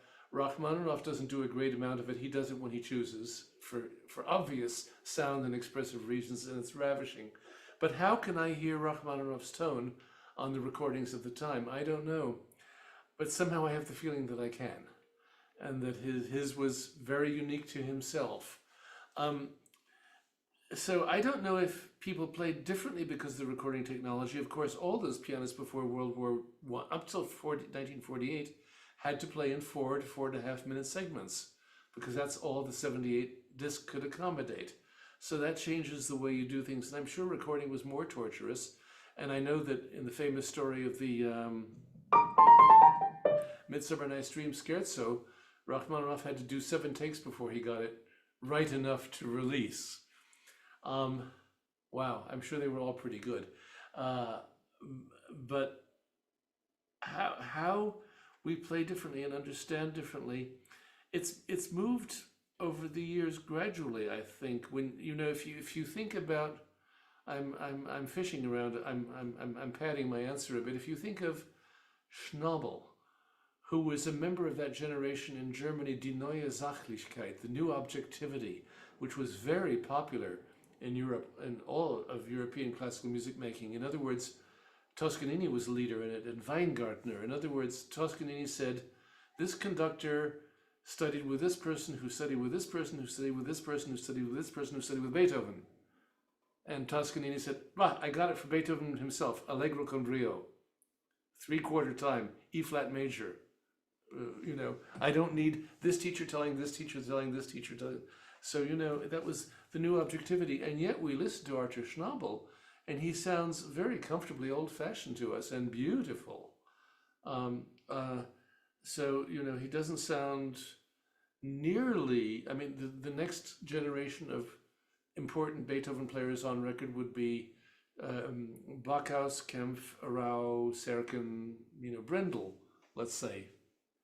And they all sound, well, Brendel sounds more modern than Kempf, but Backhaus sounds more objective and modern than Kempf also. Arau sounds completely modern in his accuracy, control, and general aspect, and yet he has a very distinctive personality, which is much more in oil paint, say, than Alfred Brendel, although Brendel's not a watercolorist by any means. So who knows how these things happen? Why do we play the way we do? Why do we feel that certain things are allowed and certain things not? Our teachers tell us, or I think some of it's peer pressure. When you're in a good conservatory and you do X something that somebody doesn't like, you've got a girlfriend that doesn't like the way you play that phrase, and she makes a face when you do it, or swoons when you do that phrase a certain way. Oh, that influences you. Anyway, I've gotten completely lost in this answer. Pull me back. No, this is great, because now I'm thinking about, does my wife like all my inner voices? I don't know. She lets me know. She lets me know if she doesn't like something, because she hears it. Yeah. And she has her own beautiful way of doing them. Of course, your wife is overqualified. I know. I'm aware. No, we love to give each other piano lessons, but without asking for it. But look, can we stay on Beethoven? I feel a creeping Beethoven podcast preview. I don't know. I didn't say it. That's not official. I'm just feeling like, maybe it has to happen one day. Well, at the rate you and I go, I suppose we'll need at least one podcast for every movement of every sonata. Let's see. And 32 times on average 3. Yeah. Okay, so we're 96 episodes plus 5 concertos times 3, so we're at 111. Let's do 111 episodes. That's a good Beethoven number. Okay, so here's a Beethoven question, actually. It's Manu 101 says, I have a question about Beethoven. What do you think are the most important elements of playing Beethoven? Because I find that it is different in the sense that it may not be so heartfelt like Chopin. Thank you. Yes, I think Beethoven was as heartfelt as Chopin, every bit as sincere. However, it's a different kind of architecture. You know, all the metaphors we get to about Chopin are about love, intimacy, emotionality, flowers, you know, and so cannons buried in flowers, all of those things. With Beethoven, we have some of those elements too, but we have architecture. Now, as I've said many times on your podcast, and others have too, Chopin is not without very precise architecture, but it's a very different architecture than with Beethoven. With Beethoven, I'll quote Brahms, who said, with Beethoven, it's important to obey him first, understanding comes later. In other words, just do what he writes. And he gives you very specific directions, which generally are not as interpretable according to the whim of your emotion as Chopin does. You know, he's a bit more concrete. For example, in the Appassionata Sonata, the first time you hear this theme,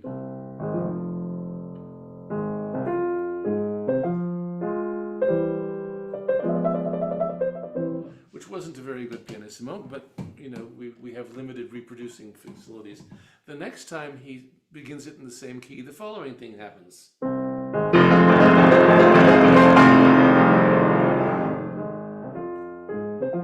Well, what happened?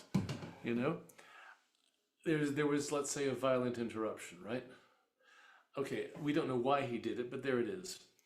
Now, if you can't make the listener feel that and play that violent interruption, you're just not getting the message at all. I don't care if you think it should be more, or, you know, you're wrong. It's very clear, written fortissimo. Those chords are written in the same time. It doesn't invite rubato. It doesn't invite personal, you know, dreaming about it. It invites it in a powerful emotional response. But if you don't basically get that the architecture of that feeling across the listener, you're just not doing the job at all. And he's clearer in that way generally. He's sometimes harder to understand. Great composers are often hard to understand. And I think that's part of what Brahms meant. First, obey him, and then, because Beethoven is always doing things which, at least for my nature, are maybe not quite natural. I've grown to love them and learn how to do them. For example, the piano subito. Beethoven loves, both in a big and small ways, to say, no, you think I'm going to do this, but I'm not. You know, in the Waldstein closing bars of the exposition,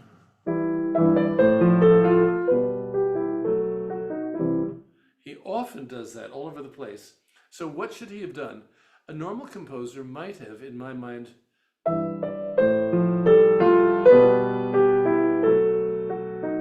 gone to the most natural spot in the phrase.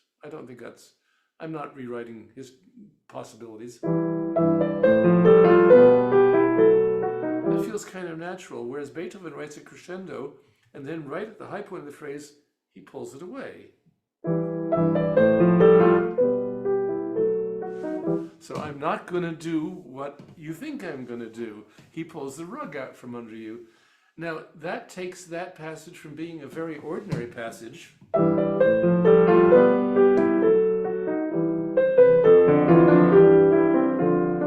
to being an extraordinary passage. And it's just that drama.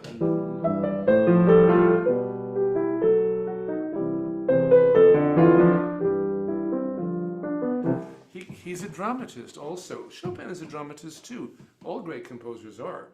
But he has a particular kind of personal drama. And when I learned that piece, and almost every other subito piano in Beethoven, it's often not the most natural way to feel it, for me anyway. And you have to learn how to feel it his way. And then actually I think you get better at it. In other words, as you were saying earlier in a different context, it's like speaking a foreign language. Eventually, the words don't feel native, but after a while, you just kind of learn them. And then suddenly, oh, I'm actually saying it and people understand it. And oh, that's what's meant. Now, we also know, just as in Chopin, artistically, there's different ways of approaching that subito piano. You don't have to just do it, well, you have to do it pretty exactly, but everybody will, Mr. Arau and Mr. Schnabel and Mr. Kempf and Mr. Brendel all come with a slightly different take on it. But they don't, do a diminuendo or none of them do that, you see. So some of them emphasize different things. And so with Beethoven, it's somehow it feels tighter. It feels tighter. The other thing that I find, and in Beethoven's is really difficult. Of course, all great music is really difficult to play, but Beethoven doesn't care how it feels to you. Even when he writes easy music, it's awkward. He writes the music he wants to hear. He doesn't care so much. Chopin writes the music he wants to hear, but it's so intimately related with what the hand can do on the keyboard and the piano can do with sound that Chopin can write blisteringly difficult stuff, which once you master it, even though it's hard, it feels organic. You don't feel like you're struggling against what's natural.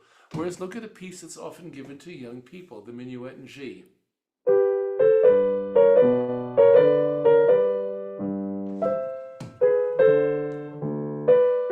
Even for a good pianist, that's not so easy. Actually, if you're a really good pianist, you'll figure it differently. But kids just... Or this. 5-3 and 2-4. Well, actually, it's easier if it's 1-5 and 2-4. But still, even then, you're scrunched up like that. Or the famous Fürelise. You have to do a slow, controlled trill between the fifth and fourth finger. The worst two fingers to do that with. That's already unnatural. And then, by the way, rhythmically, how many of them are there?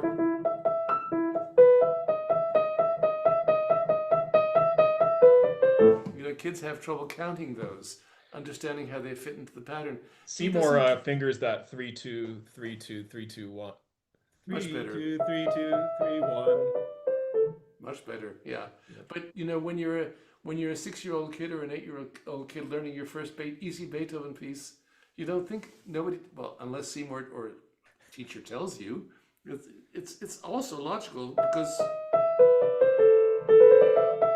5 fingers fit. So in any case, Beethoven is always doing that to you, even in his most difficult pieces. He's always doing stuff that just doesn't feel quite right. Whereas Chopin writes, as we know, incredibly difficult music, but somehow it feels better under the hand. I don't know if that makes sense. It does.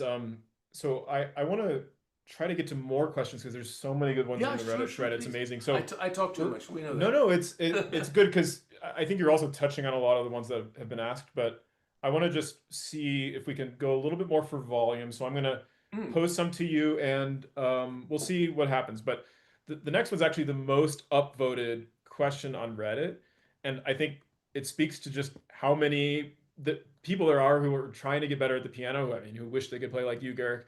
But for the less advanced pianist, Straight Boss 2876 asks, should the focus be more on developing technique and learning new pieces or on making each piece as artistic and polished as possible? I'll begin because after all, it's a Reddit or AMA for both of us.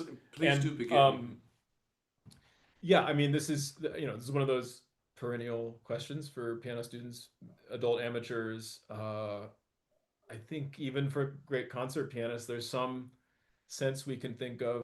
There's a certain type of famous concert pianist with a small repertoire who tries to make their small repertoire as pristine and beautiful and unique as possible. And then there's pianists who play high volume. Actually, Garrick, I'd love to hear from you because you're technically a high volume pianist, but that doesn't mean you haven't polished things. You want to just jump in on that point, but then I'll get back to the sort of bit more basic part of this question. No, no, please, you go ahead.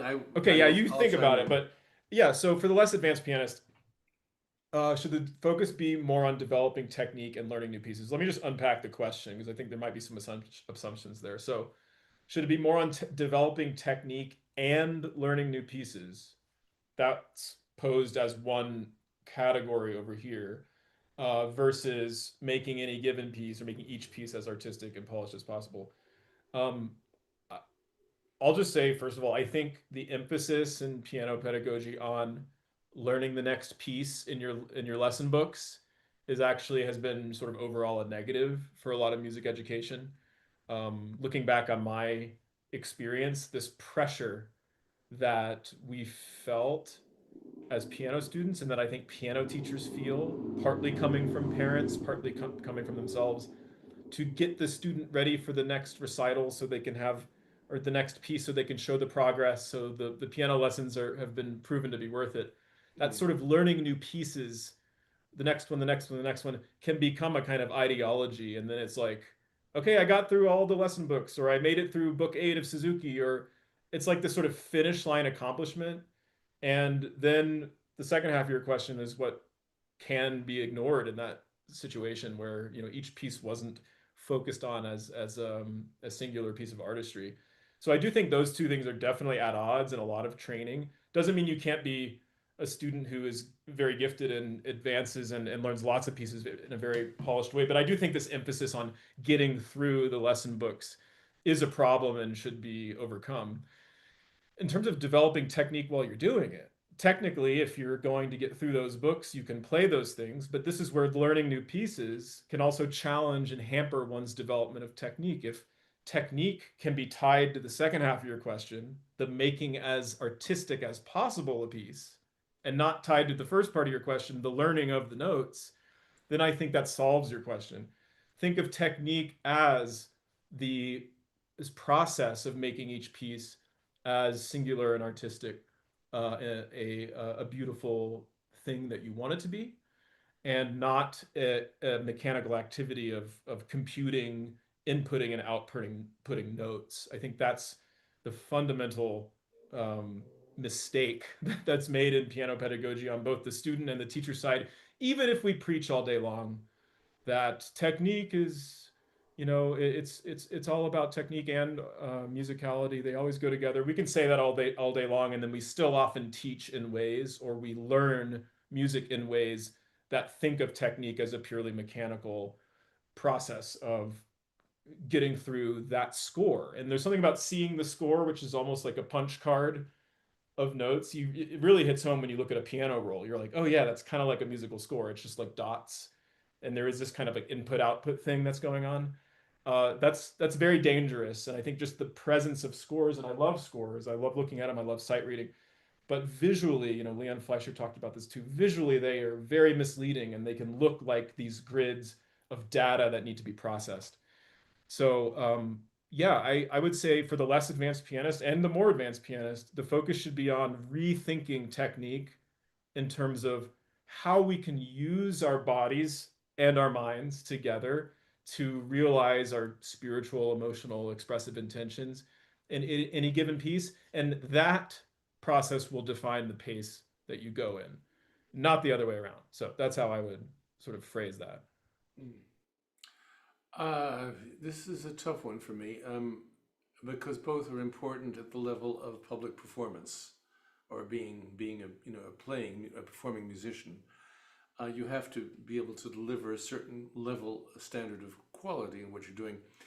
The whole question of what is technique, I mean, I think you're right. It belongs more in the second spot. In other words, technical and polish and artistic go together because you could play something rather badly with bad technique and you still could enjoy it.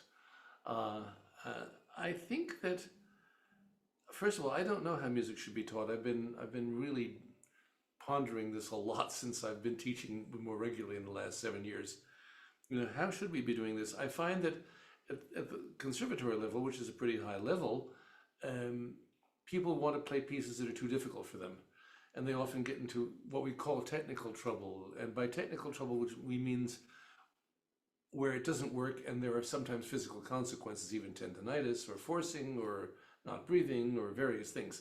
I think maybe at any level you should always be able to play a piece that's within your technical grasp. By technical grasp, I mean that you can play the notes at the proper tempo, more or less, and with a proper, relatively reasonable control of sound, so that it, so that you can enjoy the music. Now, this is a favorite of mine, and I've used it on the podcast. This is the most elementary level, but when little Johnny or little Ricky is 6 years old and goes to the piano teacher and has the Happy Farmer by Schumann, and it's a 6-year-old kid, what you hear is, no, dear, you have to play the melody louder than the accompaniment, because nobody wants to hear wah, wah. They want to hear. And that's the first step in learning that playing the piano isn't just processing all those dots on the page, but actually doing something with them. So that's technique too, not drowning out the melody. So technique is not just control of sound, but the control of relationships and being able to play fast and, what these composers write. So yeah, I think, but to separate it as technical polish, being able to play that fancy passage in Chopin or Schumann, has to do with the finishing aspect. So is it more important as, let's say you like woodworking and you like to make little boxes, is it more important to make 24 fairly well, or is it more important to make 2 exquisite ones? I don't know. It depends on what the use is and who you are. But within artistry, it's quite different. And here I don't say this to be arrogant, I have to plead that I've had a faster course through all this than most people, except my, my best pianistic colleagues, because by the time I was 12, I got, as we discussed earlier, my first Chopin etude, this one, and I was fairly successful at it. And it was much more exciting than anything by Czerny or Hannon, that's for sure, or any scales.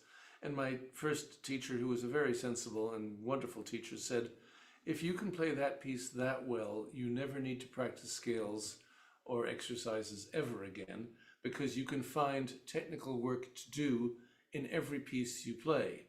For example, as you were discussing in the Opus 31, number 3 of Beethoven, that's technique too. And you have to figure out how to do it and what to do. And if you're going to play this passage in Beethoven's Opus 2, number 3,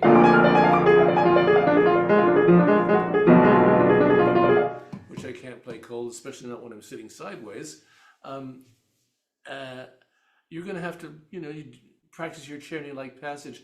But his point was, why practice some etude of Czerny which goes,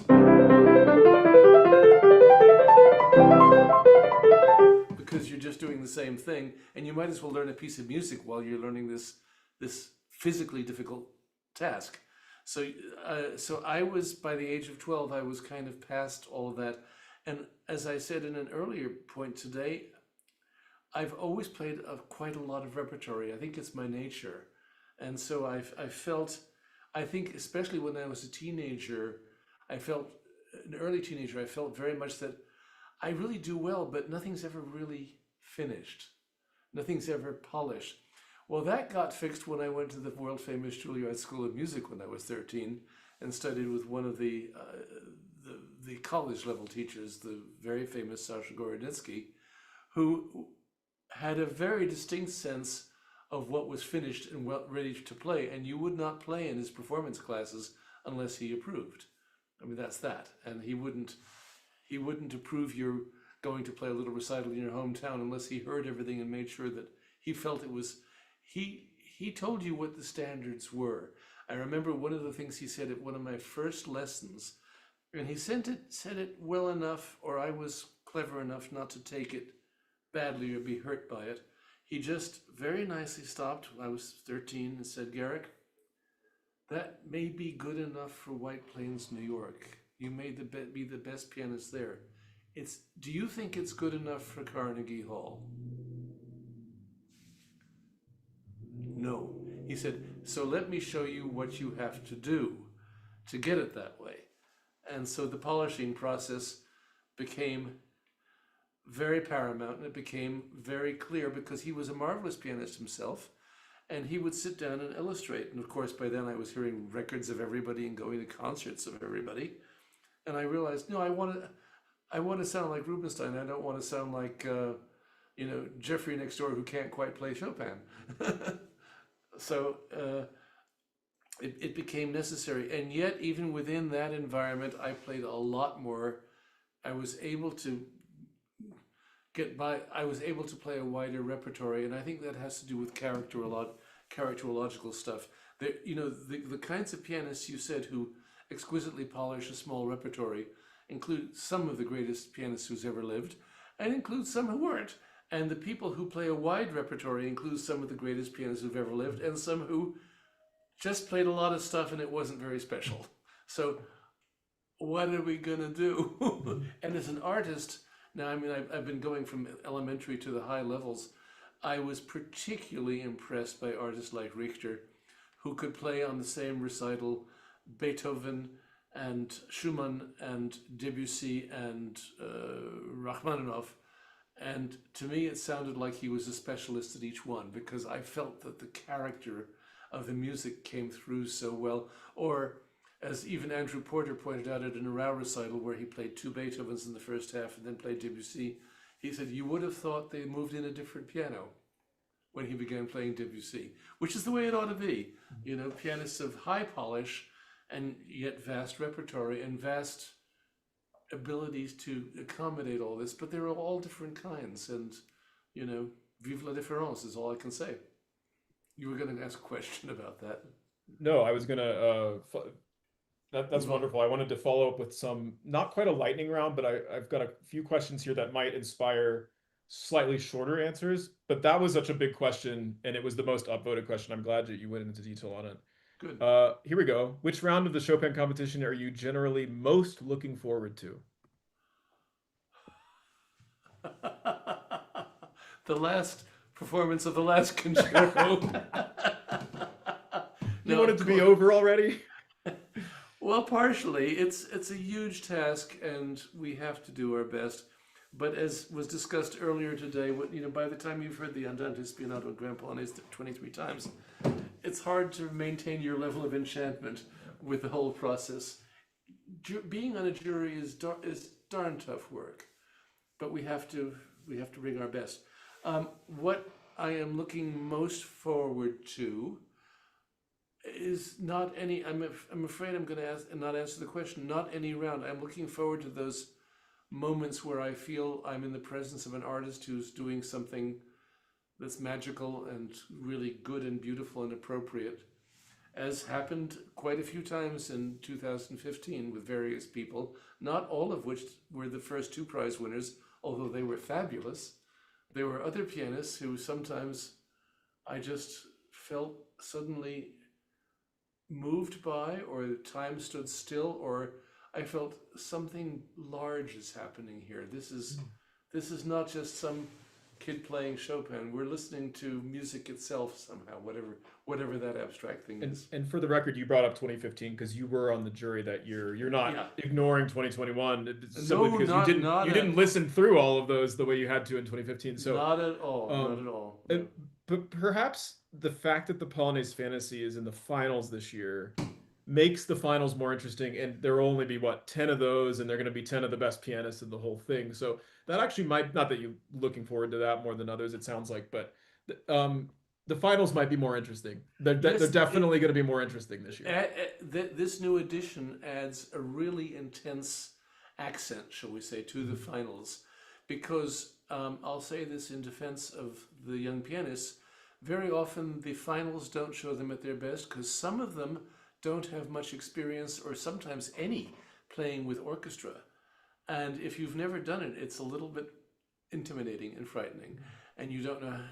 And some people can accommodate more, and some people play only the way they play, and they don't meld with the orchestra as well, or or with with a particular conductor, so that sometimes people don't show their best, and sometimes the best concerto doesn't come from a person who's inevitably the first prize winner, and people say, what's been going on? Well, you have to have been there for the whole thing, because the pointing and our judging is based on the whole competition. It's cumulative. It's cumulative, yeah. Absolutely. So yes, maybe I would say, if I had to pick out that aspect, the Polonaise fantasies will be very revealing, because they should be 10 of the very best people, and they should be all of a high artistic level. And that will be very interesting to hear what they do to one of the most perplexing works of Chopin, a work that, like certain late Beethoven sonatas, almost resists the definitive interpretation because there's so much in it.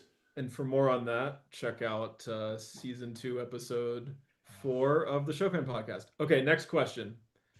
Garrick, this is a little bit of a challenge for you. I'm going to lay out some rules, but let me just say the question first, and then I'm going to give you 10 or 15 seconds to formulate how you're going to do this. How many Chopin melodies can you play in 60 seconds? Okay, I've got a stopwatch right here. So here are my rules. First of all, you've got about 10, 15 seconds to formulate a strategy. The other rule is it needs to be recognizable to us. It can't be just the first note. The moment it can be clearly defined as, oh, it's that piece, you can move on, however you want to decide that. But don't keep playing it, otherwise you won't get as many melodies in 60 seconds. Okay, you ready? Can I play some of the slow pieces a little faster? Absolutely. Okay, we ready? Yep. Okay, I'm going to tell you. Ready? 3, 2, 1, go.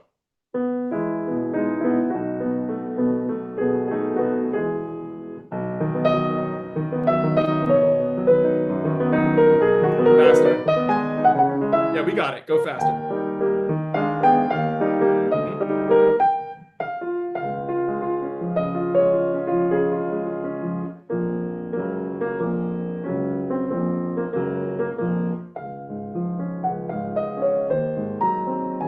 30 seconds. Oh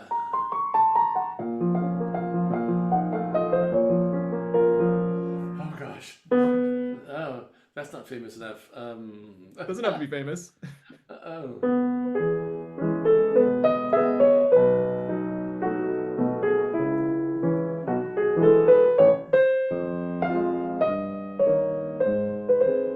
Five, 4, 3, 2, Okay. 1. Give us one more. Okay. Oh God, there's so many. Encore.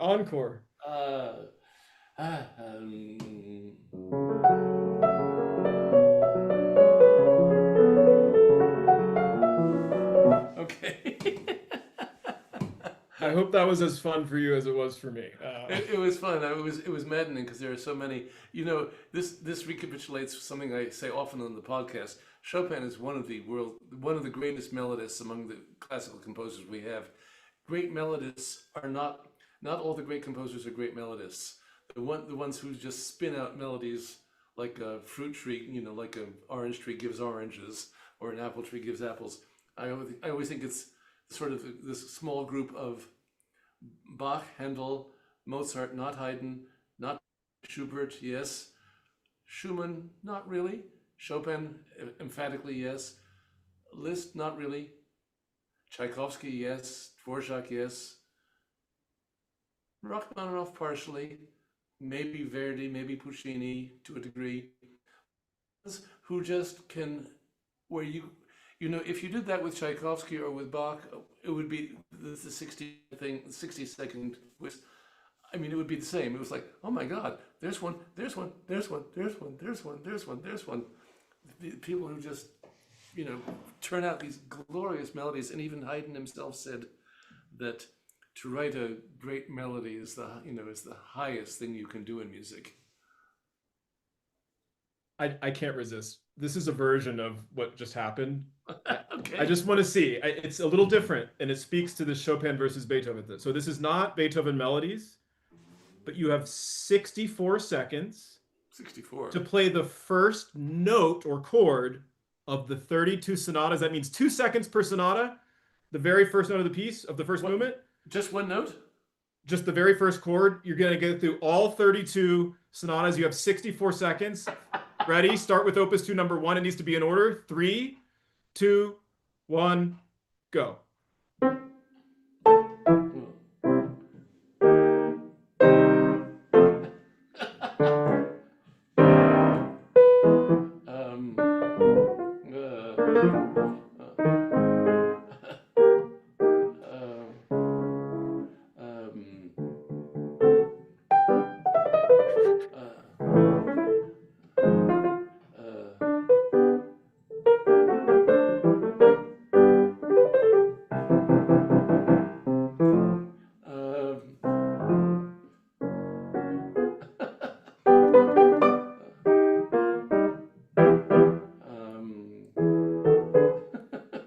What's the next one?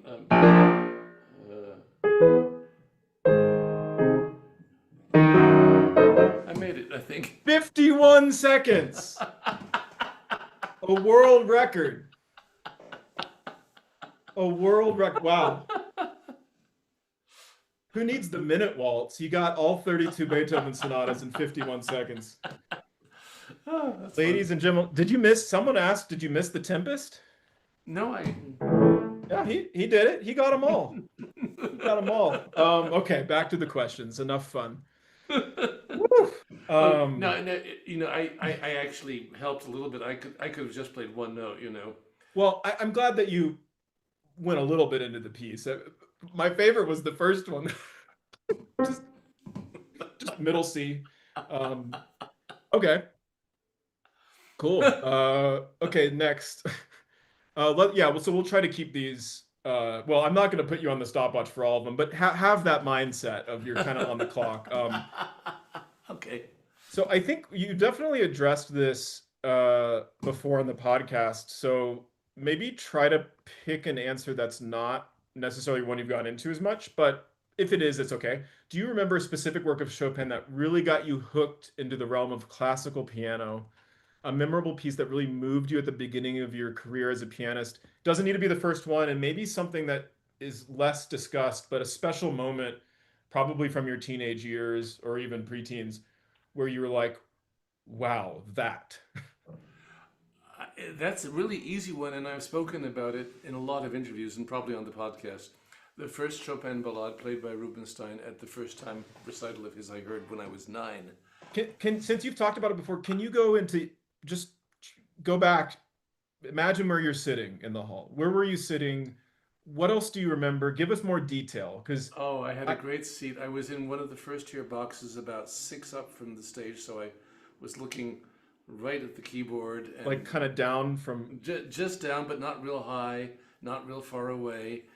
And first of all, I lived near New York City, as I mentioned, in White Plains, and so by this point I had been to 4 or 5 piano recitals in New York by mostly not so famous people, who played mostly at Town Hall.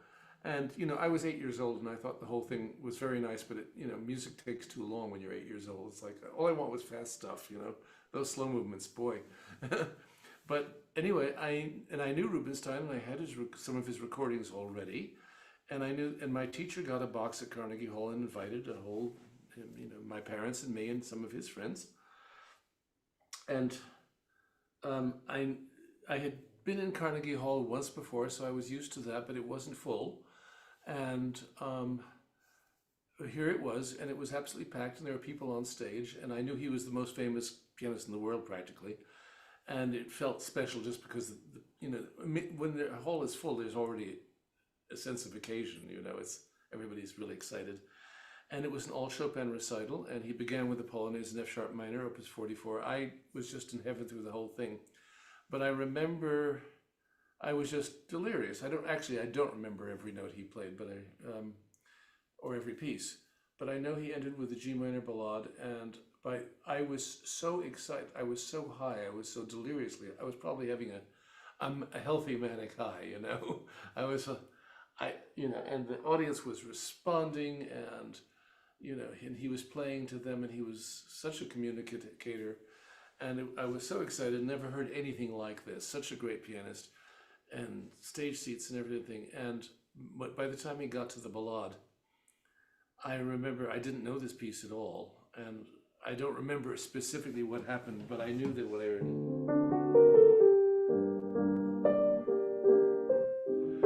I was in some kind of heaven. I thought that was the most beautiful thing I'd ever heard in my life.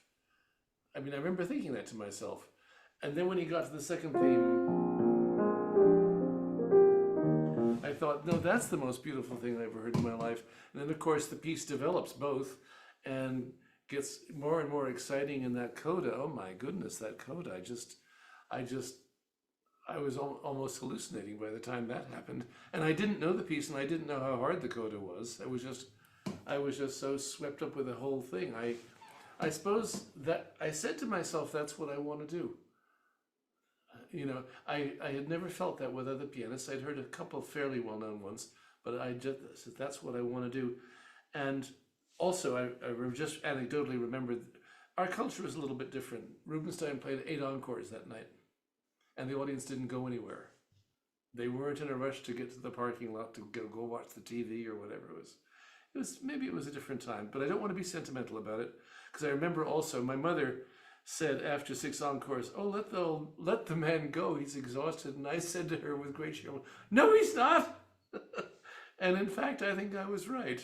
But a good motherly approach, let him go. But he stayed. We stayed for 2 more. It was quite incredible. So, what an incredible experience for a 9-year-old who I was fairly well informed, but I had no idea what I was saying. But it was like that did it for me. Ever since then, even though we talked jokingly before about astronauts and dinosaurs and stuff and languages, I never ever wanted to do anything else.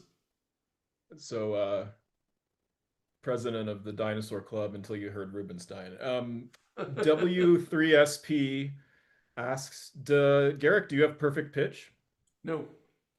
And very, very close, but not quite. I can be fooled, and we tested this at Julliard with each other. We had, in those days at the music library, adjustable turntables which could go from something like 16 RPMs to 100 or whatever. You could get the full range. And so we actually devised this geeky test where you'd play a whole piece, like let's say a slow movement of a Mozart concerto or something with somebody playing. And during it, if it was a 78 record at the proper pitch, they would actually put it up or down a half step, but over the course of, 5 or 6 or 7 minutes. So you never were incrementally aware of any one of them. And then, so it would be a piece I knew, and it would be, let's say, I remember one was a Mozart concerto, and so then my colleague who was testing me said, "Okay, what key is the last movement in?" And so here it is. And I said, no, that's B flat, it's not A major. Or vice versa, whatever it was. So I was fooled, but I don't have that kind of absolute. Sometimes I'm not quite sure. It's not. I suppose it's really great relative pitch. I don't know what the differences are. So I think this was another question somewhere in the field. But so then, do you have like a photographic memory, or No. what? So then, what accounts for your retention? Do you think? I mean, like if you could crawl inside your brain and just try to try to assess what's going on in that sort of central processing unit and databases. What is it? Just more storage than you think most people like? What? How do you remember so well? Much? Yeah, so much. Yeah. I mean, I demonstrated how I didn't remember the Bolero and the Tarantella very well. But you probably have what, 10, 20, 30 hours of rep pretty close to somewhere in there. I would say at least, yeah. At a given time, just without having to look at a score. Yeah, absolutely. And even more, I have ideas as to how I want to play them. But I don't know. That's one of those miraculous things. I don't have a photographic memory.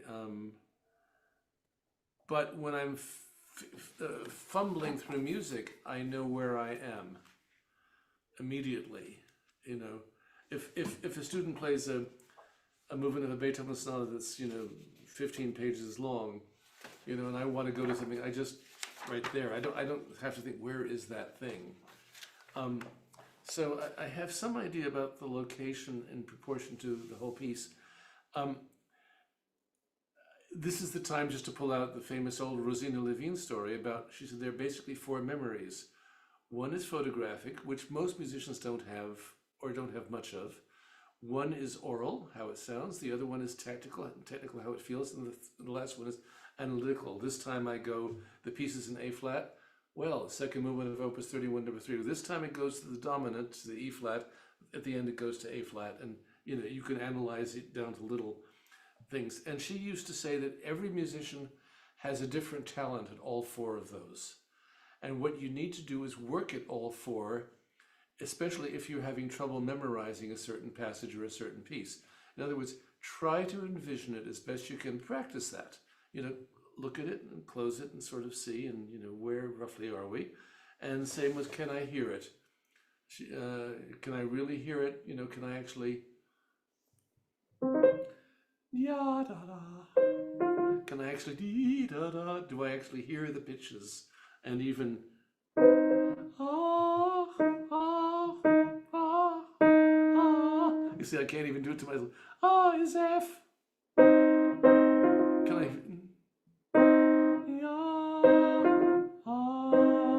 Can I actually hear it? It's interesting to test yourself. It's embarrassing sometimes. Can you actually, as they say, finger the passage without the piano there, without even? Can you feel it? Like, ba-da-dum. Oh, or can you actually? Really know the note? Let's say it's a very fast thing. Can you actually? Do you actually really know what's going on? And then same with analytical, you can analyze from here to eternity. But her thought was, she said, if you try to work at all four of them and improve them, they will eventually, and she was very specific and smart about this, she said they'll eventually become you'll make a basket that's watertight. And then she would smile, and with her Russian accent, airtight is more difficult. And then she would say, because air molecule is smaller than water than molecule, easier to escape. So, but she said watertight's good enough. And from her, I also learned that a lot of performance anxiety is lack of good preparation. I learned it from all my teachers, actually. Well, are you really solid? Do Yeah, you really know what you're doing? I think what you're saying is actually really profound and important for any musician, especially classical musicians. But what you're saying also speaks to what musicians in other genres experience. They have their own kinds of baskets. They're not memorizing repertoire, but they definitely have tactile and a different kind of analytic, but awareness of, let's say, voice leading conventions, for example. But I think if there's something I see happening when you're recalling music, it's a kind of instant one-to-one between all of these different areas, so that without you even being conscious of it, the voicing of a chord in a piece, in a passage that you haven't played in a long time is so obvious, you instantly deduce it, even if you haven't looked at the score in a while, because of all the rich context clues, from your awareness of where it must be in the phrase, to your sense of the sound in your ear, to the way it feels. You just know that certain things are going to feel, are going to be the right thing to play based on how they feel, which is connected to all of these other things. So, in other words, the watertight basket you're speaking of. Yeah, and for example, even running through all the Beethovens at record speed, I didn't do this for 110. I wouldn't. That's not the way 110 goes, So, I mean, Right, I you didn't still play played with some kind of expression, even in our Beethoven lightning round. Let me keep you around this area. Do you prefer to play in sharps or flats?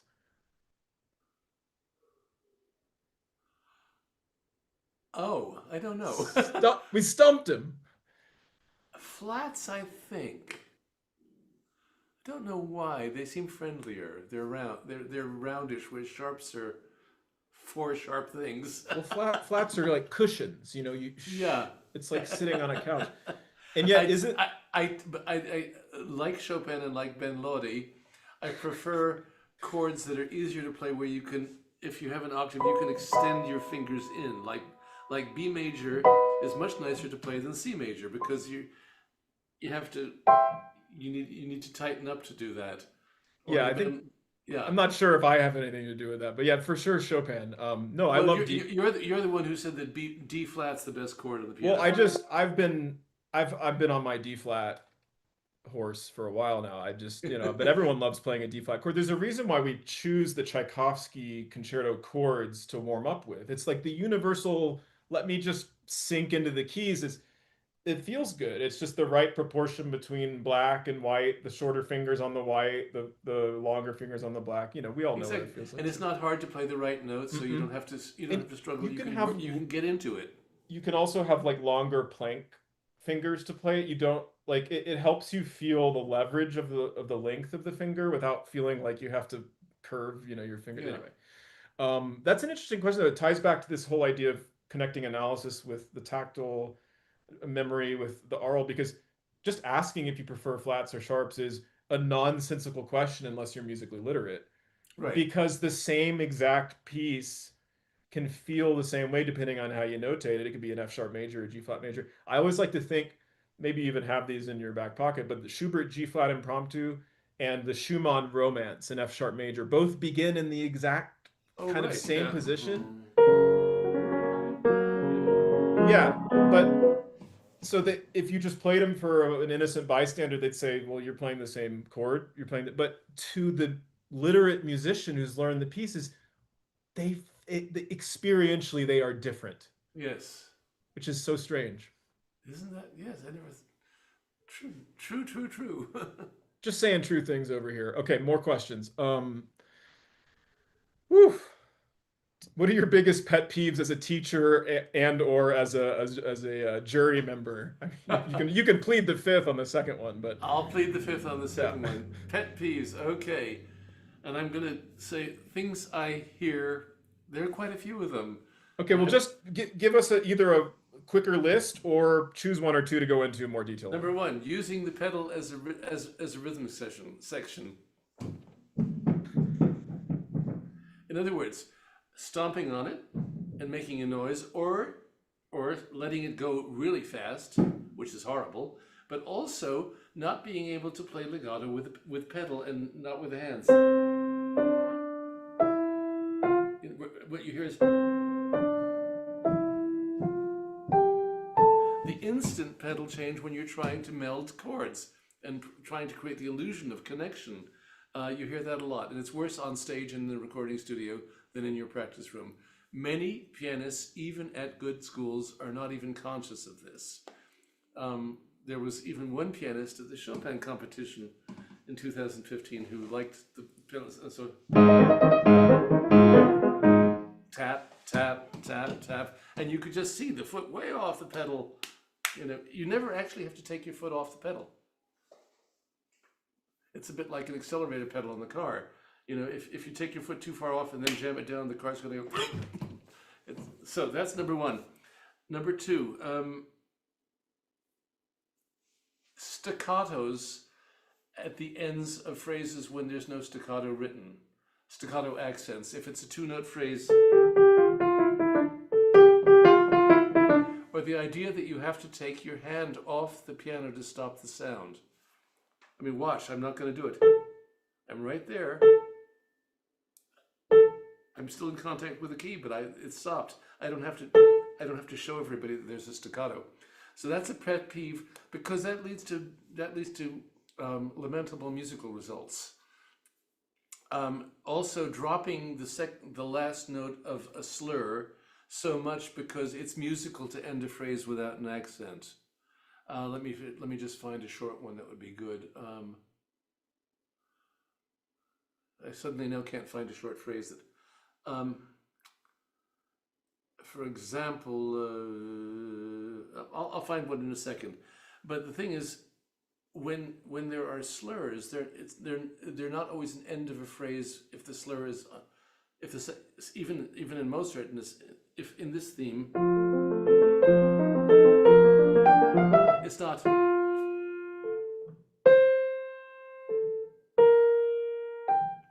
we learn as little pianists that, of course, we don't want to play accent the end of a phrase, but still, I don't think so. As they say to Julliard, nobody will buy a ticket to hear that. That's actually a phrase. Those are sub-articulations within a longer phrase. In the classic era, it was not standard to articulate that longer phrase. It became that way in late Beethoven and in Chopin and in all the whole 19th century. But that's a long explanation. But just thinking that let me just find a spot where where does a phrase die off? Can you help me? A lyric phrase die off. Just a moment. Oh, I'm stuck. I mean, it happens so often. Okay, I'm going to give a bad example. In Beethoven Opus 10, number 2, 14, number 2. So often you'll hear, rather, in other words, da-dee-da-dee-do. In the desire to be musical, the singer loses his voice.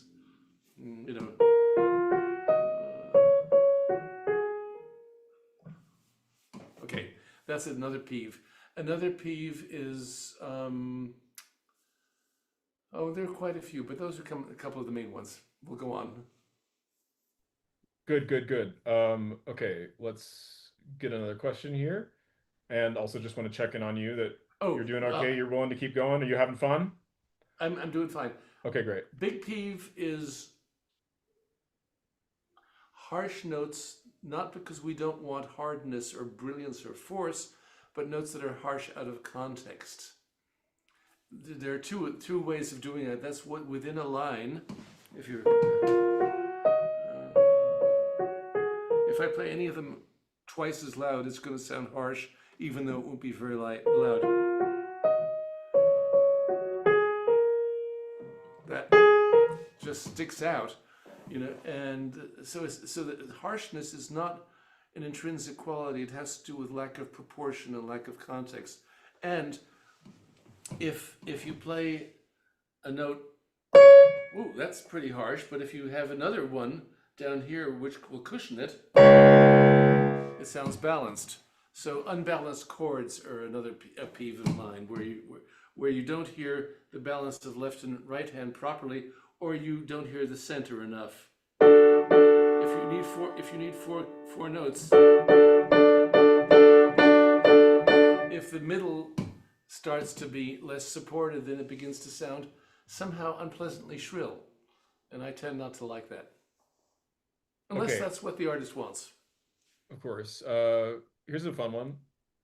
Inner Singer 8287 asks, right now it's raining here where I live in Portugal. What pieces remind you of a rainy day?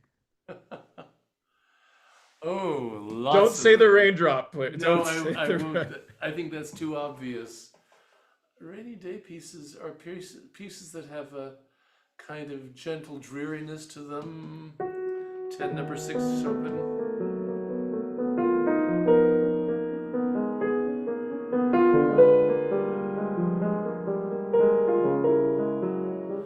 I won't say Gray Clouds by Liszt, or I won't do any pieces that have those titles. But there's quite a lot of rainy day music. There's two other candidates for the Raindrop Prelude. Yep. And then the stormier one that apparently Liszt thought was the rainy one was the F sharp minor. It's more of a rainstorm. Oh, really? But there's lots of. That's a torrent of rain. Yeah, but it is a bunch of raindrops hitting your roof, right, in the right hand, kind of. Oh, that's wonderful. That's wonderful. So, what other music genres do you listen to? And if not anymore, maybe at once in your life, but outside the classical realm, let's say, do you have a sort of favorite music that you enjoy? Yeah, to a degree, but not so much. I'm pretty much within what we would call the classical realm. Not because I think it's superior. I like it better, but I think when I was younger, certain jazz, especially certain jazz pianists, obviously Oscar Peterson and Art Tatum, Bill Evans to an extent. Jazz is a wonderful world, very related but quite different. People often say, "Do you play jazz to relax?" And I say, "No, I don't know how to do that. It's too hard. I don't know. You need training for that too. It's a very different kind of training." Um, Otherwise, no, I've never been much at pop music, although I've picked up a lot of it, of course, over the years. And and I'm afraid some of my interpretive ideas about classical music are, have to do with the fact that I experienced a lot of classical music in films, and the emotions, even if it's not a classical piece, the emotions are related, and because music in films is very emotional. What else? Not so much, I of course. I went to some rock concerts and frankly didn't like them very much. not for Uh, you, yeah. Folk singing a bit more. I heard Judy Collins and I heard Uh-huh. Peter, Paul, and Mary, and well, it was Well, okay. I It I was forget good, but it wasn't as intense. we grew up in different eras, and I'm forgetting that this is an AMA for me too, so I'm going to answer. Oh, Well, first of all, the sad truth is right now I don't listen to music for pleasure so much. I'm just so me too. overwhelmed playing it and especially making content about it that if I choose something to listen to, it's people talking, you know, podcasts or YouTube videos with um, subjects I like or whatever, people I want to hear. So just music is not something I enjoy the same way I used to.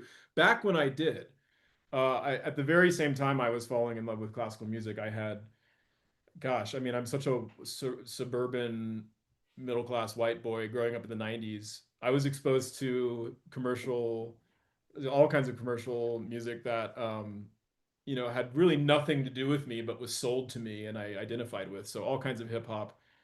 I was, I know all the lyric. I mean, I will not recite them, but I know most of the lyrics to Dr. Dre, Chronic 2001, the Eminem, Marshall Mathers LP, lots of Snoop Dogg. I mean, I have hip hop like kind of in my veins growing up with these kinds of beats.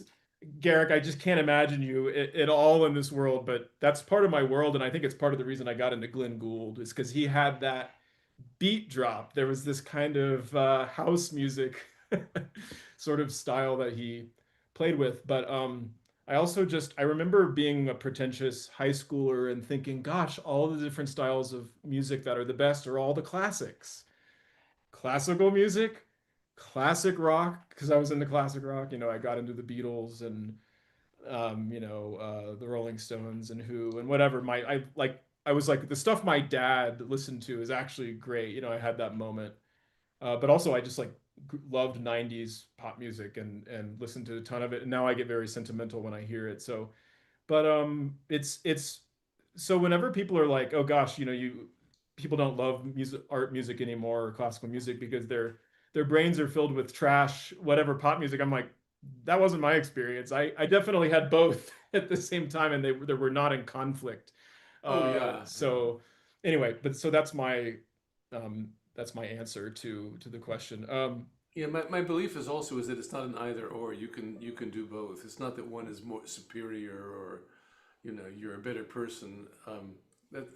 Yeah, it's like when Yeah, people say often to me that Americans, unlike Europeans, don't consider classical music so central because Americans are so sports crazed. As if Europeans aren't sports crazed. They may be at least as sports crazed as actually, we are. well, they call it football, but we call it soccer. The Yeah, soccer football hooligans in Europe are rowdier than any sports fan in the United States by a degree exactly, of magnitude. exactly. But So and I'm also a rabid sports fan or grew up as one. So I was just experienced the whole world of just like what we might call typical American popular culture. I mean, sports and pop music and movies are probably the top three, the big three. And like I was just television. I mean, that was what I did, like every day after school was experience probably those three things, one after the other. And yet somehow I heard Chopin and it spoke to me. So I think these things somehow are not mutually exclusive, even though we hold them in our minds, like somehow they can't possibly go together. yeah, Our brains are being rotted by things. So Yeah, I'm glancing at the YouTube chat. My mom was an Eagles fan. Anyway, we're not going to talk about pop music. Let's keep going with the questions here. Quick one, Garrick, how do you listen to multiple voices while playing? Is it possible to listen to them simultaneously, or do you just know when to give which one attention? Any tips on how to become better at keeping track of all the voices? Oh boy. Well, keep it No, short. I Yeah. don't think I can actually. I Okay. Speaking of Glenn Gould, I was overwhelmed because I had his first recording of the Goldbergs, and as I began to be a bit more mature, I actually took it with the score at one point, and I played one of the variations, and I listened to it, but each time I only listened to one of the four voices, and he actually shaped each one individually, consequentially, and they all fit together, just like Bach's music. It was amazing. I'm not sure I could ever do that, and I'm not trying to be modest. Uh, Well, I also our think brains, I think it's been studied, like we actually can't keep track of no more four than things two and a half things at once or something like that. exactly. Yeah. So I'm sure of that. I think it's that you figure it out, you analyze, you practice. Part of it is just knowing the piece so well that you, just as when I sit down to do this, I don't do that. But it's a much more refined version of that. You just know how it goes, and the synapses in the brain and the hands somehow do connect in a way that your so-called conscious thinking mind can't doesn't Well, interfere. As a I matter of think fact, we have a peripheral. It- the same way we have yes, peripheral vision, we develop a peripheral feeling for that voice, which has been practiced separately, but now can just not that's be the one that our conscious attention is on, but it's very still. well said. But nowadays, it's not mysterious. We talk about multiple intelligences Mhm. and this and that, and neuropsychology keeps finding out new things about us. But my teacher Irma Volpe said back in the 70s, you can't actually play Chopin's first etude. Because if you play it at more or less a proper speed, you're playing 600 notes a minute. You can't control 600 thoughts a minute. It doesn't work. It has to go somewhere else. And yet, because you, you're right. It's peripheral. That's a beautiful way of putting it. It's a peripheral intelligence and hearing and functioning capability.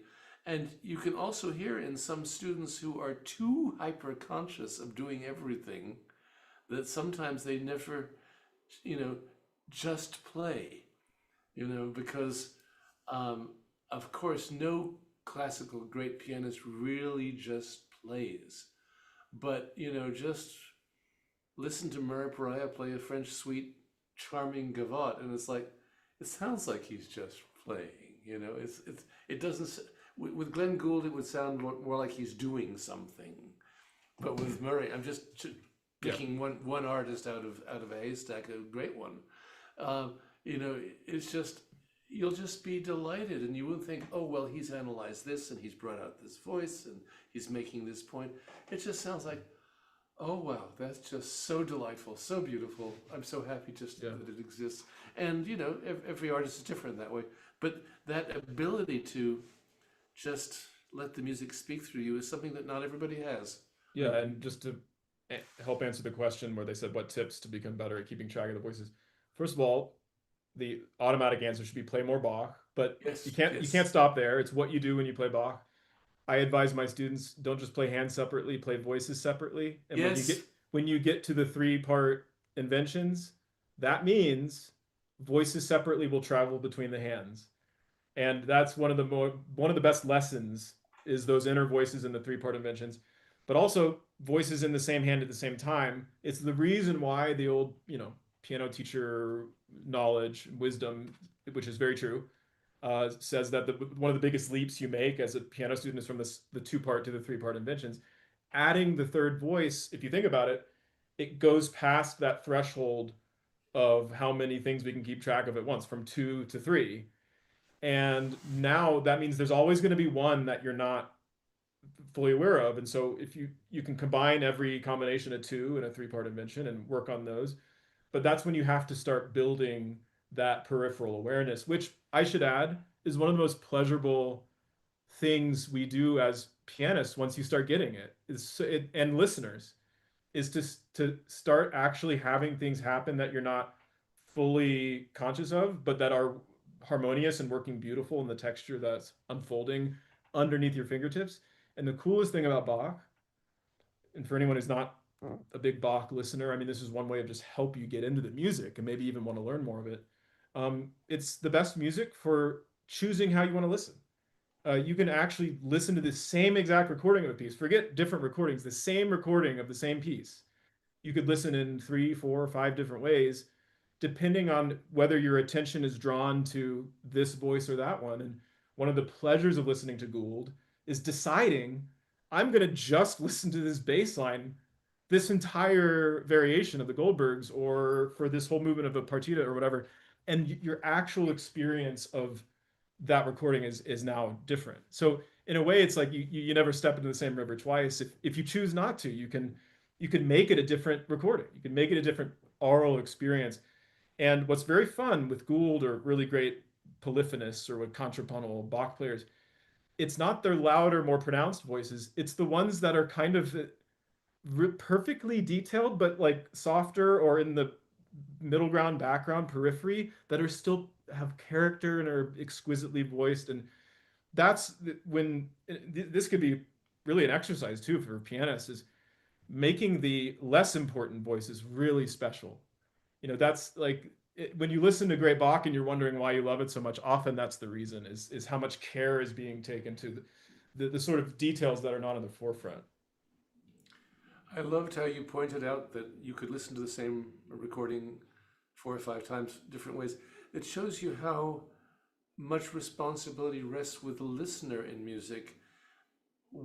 How much you can bring to it. I mean, how much attention and how much of yourself you can bring to it. Because, well, it's also analogous to I studied Hamlet in college when I was 20, and then when I was 50, I went to see it, and it had changed so much. Because you're different, So this is it. So in other words, the thing especially about classical music and especially about Bach, is that it's a participatory listener sport. You have to actually bring something into it. And even if you listen only on a purely vague emotional plane, that's still bringing something to it. Yes, but I would say that what's hard for some people who aren't into Bach's music is that I think maybe they listen with that they're waiting for the emotion to come to them. And this is where we end up sounding pretentious and try to advocate for active listening and all that. But I just think it's a part of getting interested and becoming more refined in anything that you have a taste for, whether it's music or wine or sports or anything. I mean, like once you get to know something better, you start being more active in how you focus on the details of it, and you start appreciating things you didn't appreciate before. But the cool thing about Chopin is the best performances work on both the passive, just come to me and bathe me in beauty, and also in the active listening level. And also, this is something we'll experience in Warsaw.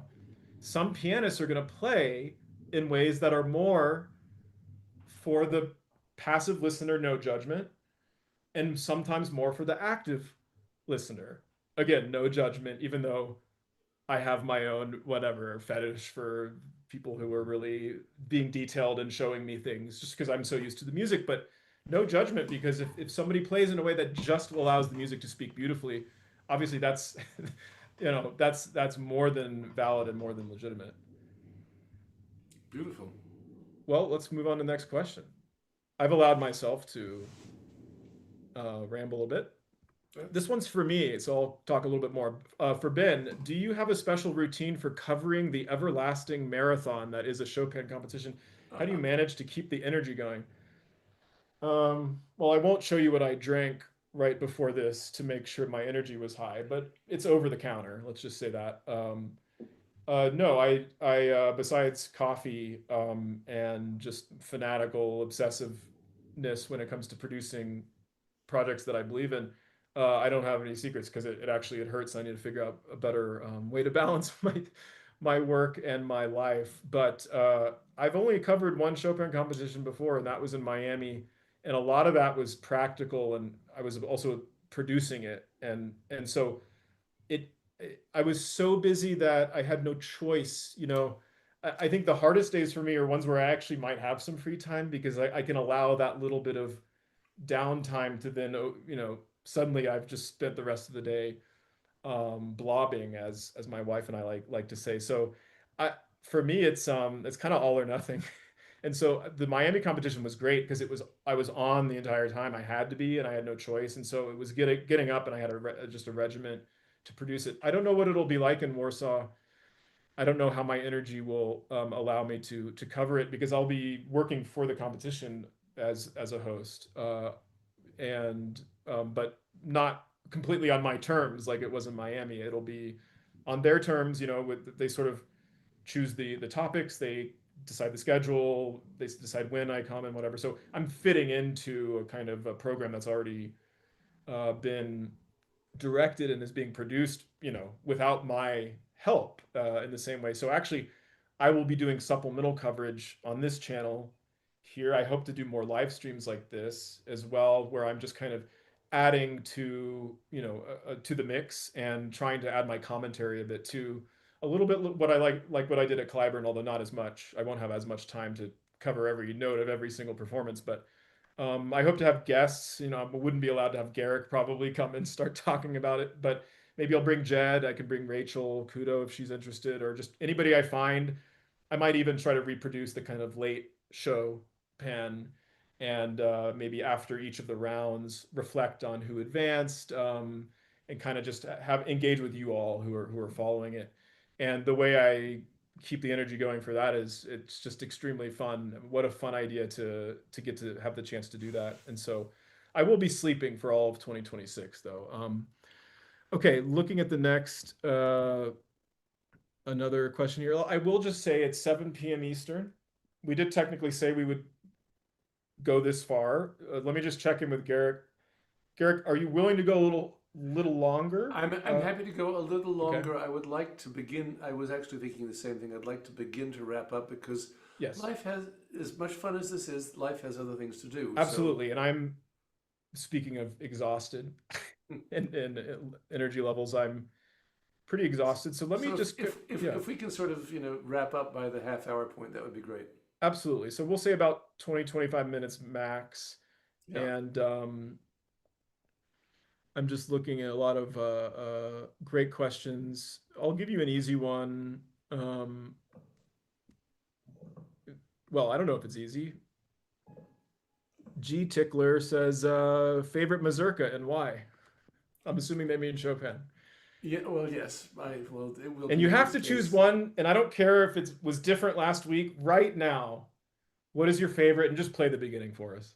Opus 30, number 4.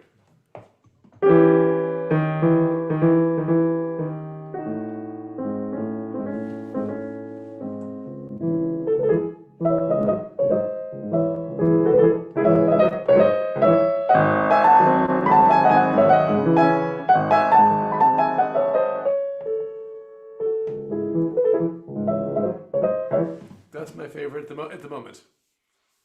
That's funny because that's often the mazurka that gets people into the mazurkas, or at Yeah. least for me, I was like, oh, Yeah. really? It can sound like that, huh? Great. That's one of the C sharp minor ones. There are various famous Horowitz recordings of it, but we went through it in our mazurkas episode, season Magnificent 2, piece. episode Yeah.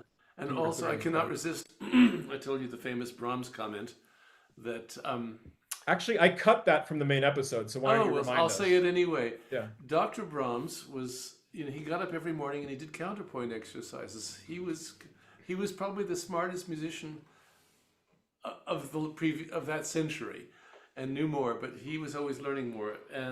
But one of the things he did is he went through music by other composers, including not only some not so famous ones, and even a lot of French music, and he would pick out bad voice leading where things don't go well.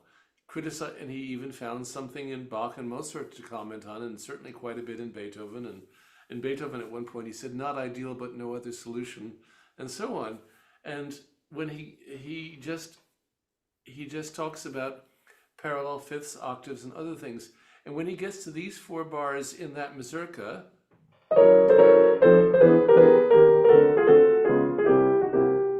which is parallel 5/7 chords. He just writes in the margin of his notes, genius. I'll add an addendum to that, which is that an even bigger nerd, Heinrich Schenker, took this notebook of Brahms because, as Garrick mentioned, Brahms just kept a notebook of all the parallel octaves and fifths you could find, dating back to 17th century, and commented on them, annotated them. Schenker then analyzed Brahms' analysis and sort of came up with his own, sometimes ingenious ways of, for example, showing how a certain parallel octave in Bach actually is the right thing to do, things like that. And not just because it's a doubling, but for like really interesting structural reasons. Um, this is where we should mention that being a music theory nerd can actually still go with being a heartfelt musician who loves music, as Chopin. Garrick, what's the Chopin anecdote about, anyone who says stop talking about music theory with Chopin or whatever, you always tell the anecdote about how he was actually obsessive about such details, or maybe it was a...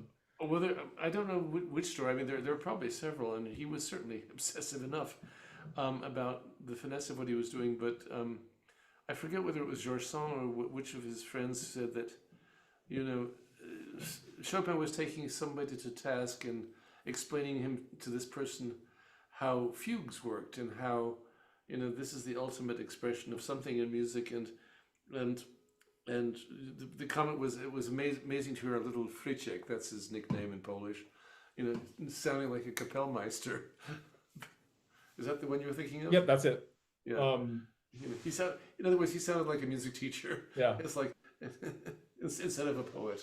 Well, to quote Martin Garcia from a previous episode of the Chopin Podcast, yeah, we think of Chopin the improviser and the emotional being, but he clearly took his compositions very seriously, and was somebody who was very analytical and was careful about his decisions. So, speaking of Chopin Podcast, Significance Own says, when will Kate Liu do an episode?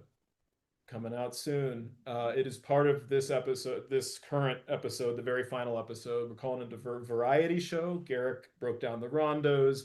Today, Jed Disler, I just released it, recommended recordings from all these outlier pieces, as I call them. And I interviewed Kate actually almost a year ago. I mean, this is how long this podcast has been going on. It's just taken me so long to produce. In which I play her Andante Spianato and Grand Polonaise, parts of it from 2015. A recording which is one of my favorite modern live performances that I've ever heard. It's both, well, as I say in the podcast that will come out soon, it's somehow both angelic but fiery at the same time. I mean, I don't know how you combine those two, but she manages it. And I somehow persuaded Kate, who can be reserved and isn't always up for public appearances like this, but she was gracious enough to join me on the call and allow me to play this back to her. And we had a really interesting conversation about her aesthetics, her ideas, and I even read some of the effusive comments from under that video about her performance to her. And she was obviously very gracious and grateful in how she handled that. But I can't wait to release it, and there will be a lot of extra scenes from it because it's so long it can't all fit in the podcast episode. So Kate Liu is on deck. Some of these are sort of questions that we've already answered, at least we've touched on, so I'll kind of avoid them. This one's interesting to me, maybe selfishly. Nazgul123, in what ways was it different studying at the Julliard School back in the day compared to now? I mean, you don't study there now, but you can imagine, you might know, if you have colleagues who teach there, you also teach at a conservatory. What's changed, Garrick, since your day in terms of maybe pedagogical style, I don't know, piano teacher, personality, temperament? What stands out in your mind? In my time, one of the things I noticed judging the Chopin competition in the year 2015 was that practically everybody in their bio had 25 or 30 teachers, and I would have had 2 or 3. In my time at Juilliard, at least with my teacher Gorodnitsky, and I believe it's quite similar with many others, you didn't study with anybody else. There were not many master classes, and there were not nearly so many summer programs in piano where you went and, studied with six, had a lesson each with six distinguished pianists who told you what they think. Now, I don't know which is better because wonderful pianists back then, and we have wonderful pianists now, but it's just so different to me. And also, I felt that Gorodnitsky was extremely jealous and possessive of me and of his good students, as was it Del Marcus and many of the others. For example, when I was 19, I was wanting to go to. I loved chamber music always, and I was very excited about the idea of Marlborough. And my mother asked Gorodnitsky, saying, "Mr. Gorodnitsky, would it be okay if Garrick went to Marlborough this summer?" And he said, "If he wants to do that, that's fine, but he's no longer my student, and he will not be back at Juilliard." There was no great tolerance. It was my way or the highway. What I also felt was, from Gorodnitsky at least, and from my teacher Olga in a different context, an extreme devotion and dedication to me. I mean, they felt responsible and really stepped up and, really paid attention. Didn't let things go, guided me. And summer was never a discussion. I was to come in once a week to New York to have a lesson privately at my parents' expense, no scholarship involved. So it was very strict at that time. And there were master classes, but not nearly so many as now. And as I say, no programs and no teacher. I mean, nobody at Juilliard in those days. I don't know if it happens now. If you took a lesson from another, first of all, you weren't allowed to take lessons. It wasn't written, but one just didn't. So it was much fiercer. And the teachers, I think, disliked each other more than they tend to now. I don't know how it is at Juilliard. It's a great school, but I certainly know at other schools it's not that way anymore. And the attitude is often, "Oh yeah, go take a lesson with so and so on this piece."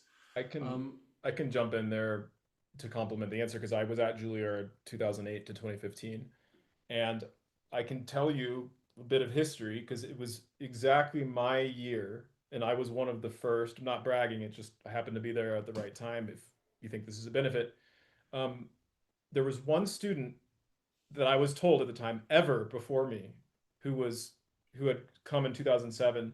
He'd started just with one teacher, Jerome Lowenthal, and by his second year, he was with Lowenthal and Raicalio, I believe.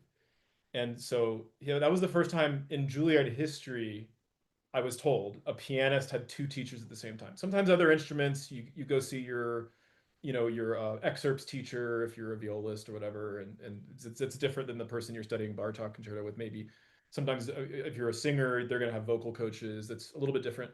Pianists tended to have just one teacher all the way into the 2000s, I was told, and it was only around my time. And apparently, I don't know if this is true, but if it wasn't me, it was somebody right around this time or right before me. I was the first to ever come into Juilliard as a master student with two teachers, officially accepted in both Lowenthal and Raicalio studios. I had gotten one and requested the other, and they were like, "You can do both." And those two happened to be both very amenable and complementary in their styles and sort of cool with each other. And then by the time I was done with Juilliard, it wasn't just master students doing it, because that was the first trend. It's like, well, we'll let the grad students do it. It was undergrads, it was everybody. It was like, who doesn't have two teachers now at Juilliard? Every 19-year-old I ask or talk to is studying with, I'm with Veda and Julian Martin, or I'm with Hung Kwan and Bob. And I mean, it's like, okay, everyone's got two. And so that's a huge difference. And Garrick's right, just the possessiveness isn't there anymore. Also, I don't think they're throwing chairs anymore. I know Gary Graffman liked to talk about Vengerova in her violence. So some things have changed for the better. But I imagine it was also very strict. And I know some horror stories. I won't mention names from teachers and from Garrick's era. I'm sure he has some too. And Seymour has written a whole book on them called Monsters and Angels, where he just calls out every nasty piano teacher he ever encountered. So It was a real thing. For sure. Next question. Got about 10 minutes. Easy one. How can we watch the competition? J Richie 70 says, is it streamable? Yes, it is. Chopin Institute YouTube channel. Look it up, subscribe. Yeah, just go to the Chopin Competition 2025. Google will find that. Yeah, it'll recommend it to you. It'll be the Yeah. National Chopin Institute, NIFC, in Warsaw. Yeah, and actually, good website. Just from watching this live stream, you will likely be recommended on YouTube's going to take care of it for you. It's probably going to recommend the competition for you when it starts. The moment you watch one, every day you'll see it live appearing in your. And if you really want to listen to 10 hours of Chopin a day, you're going to have it. Yep, and I will be appearing at the intermissions of select sessions. So they have like 3 or 4 hour sessions. I'll be during the 20-30 minute intermission in Warsaw there. So okay, I think there's another fun one here, since I think we should have a little more fun before we're done. And I feel like all these fun ones are coming from the same guy. So it's time for Garrick to be the judge of the first annual Chopin Melody Awards. So I'm going to give you some rules. There's about 5 or 6 awards that you need to give about Chopin's melodies. And don't think too hard about it. And don't just show us. You don't need to justify it, except maybe with a couple words. Okay, award number 1. Let me open it up. The most beautiful Chopin Melody Award. This may not be answerable. Let me just quickly think. For you, because we know what it was for him. Okay. Oh, yes. But I can disagree with him. Yeah. He thought it was Opus 10 number 3. Okay. Yeah, I know. Gee, there's so many different. I'm just gonna go with.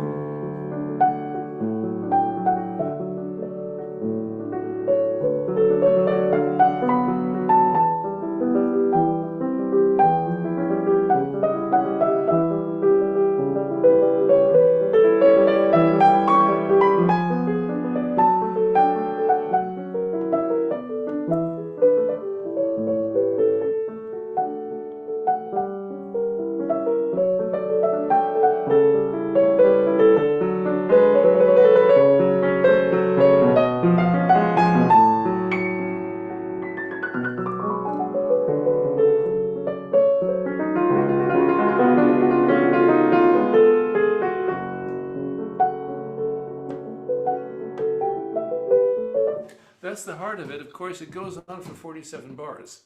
I think the reason that's the correct answer is that it is the longest melody he ever wrote. Yeah. I mean, it's got to be. I can't think of anything that just doesn't end like that. We talk about it in our sonatas episode. If you didn't know, that's the 3rd sonata, first movement. I'm not going to let you talk about it. Go watch the podcast. Next one, the most overrated melody. Chopin. Of Chopin? Yep, overrated, Garrick.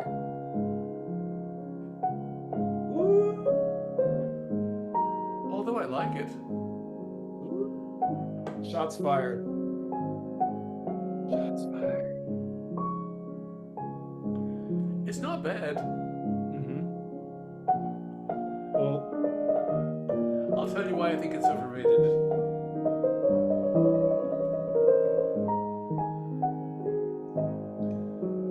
It's a genius moment in the Funeral March. I mean, it's a genius piece, and it's a genius melody.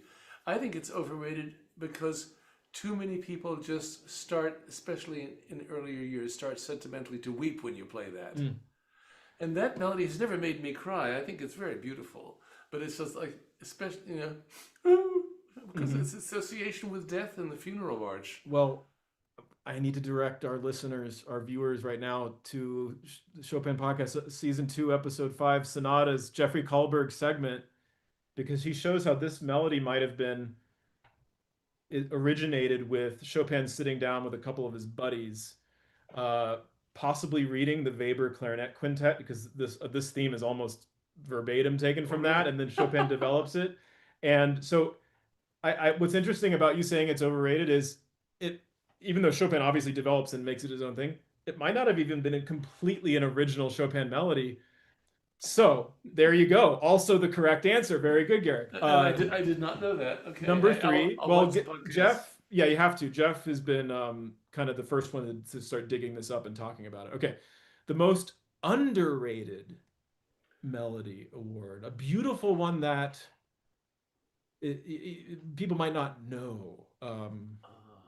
Or it wouldn't be the first to come to mind. So not Opus 9 number 2, obviously. Yeah, no. Really beautiful underrated melody award. Okay, just a moment. I have to go through a lot of things in my head. No, that wouldn't be it.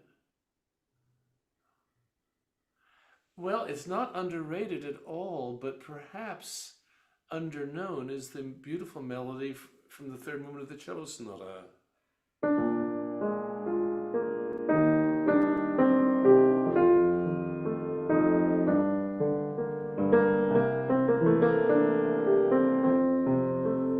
Maybe. It's only 2 bars long, basically, then the piano plays it. That's awfully nice. I didn't think of this as a quiz, but if it were, you're getting every one of these correct. That is the correct answer, is the slow movement of the cello sonata. Okay, the most operative melody award, being most operatic. Operatic. Most operatic. Oh, there are going to be several. It's most of them, but what's maybe the most Rossini, Bellini-esque thing? Rossini, Bellini-esque thing. Right. I would imagine. Yeah. Hold on. I'll get there in a moment. Something like the Opus 32 number 1.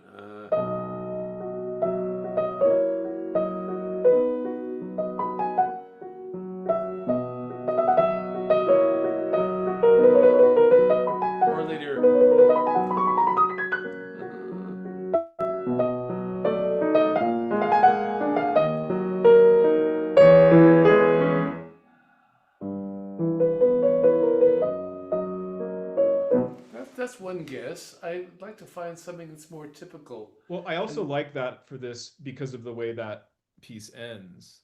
Oh, right. It ends with this really, yeah.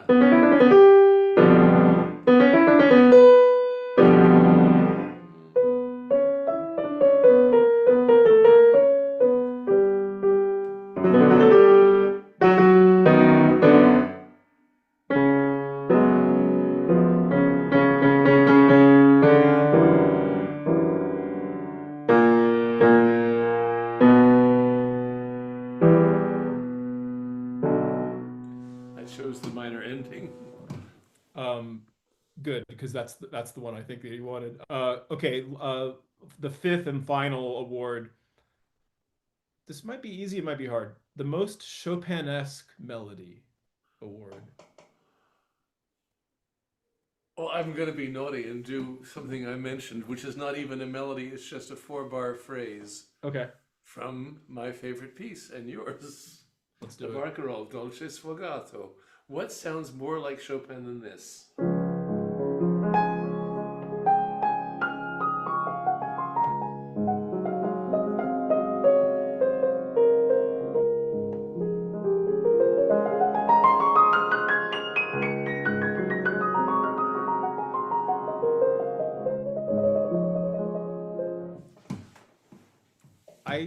I love that answer. If it were a quiz, I would give you partial credit. The correct answer is obviously the D flat nocturne, but it's okay. Yeah, that's okay. You're right. It's okay. You're right. I'm glad you played the Dolce Sfogato.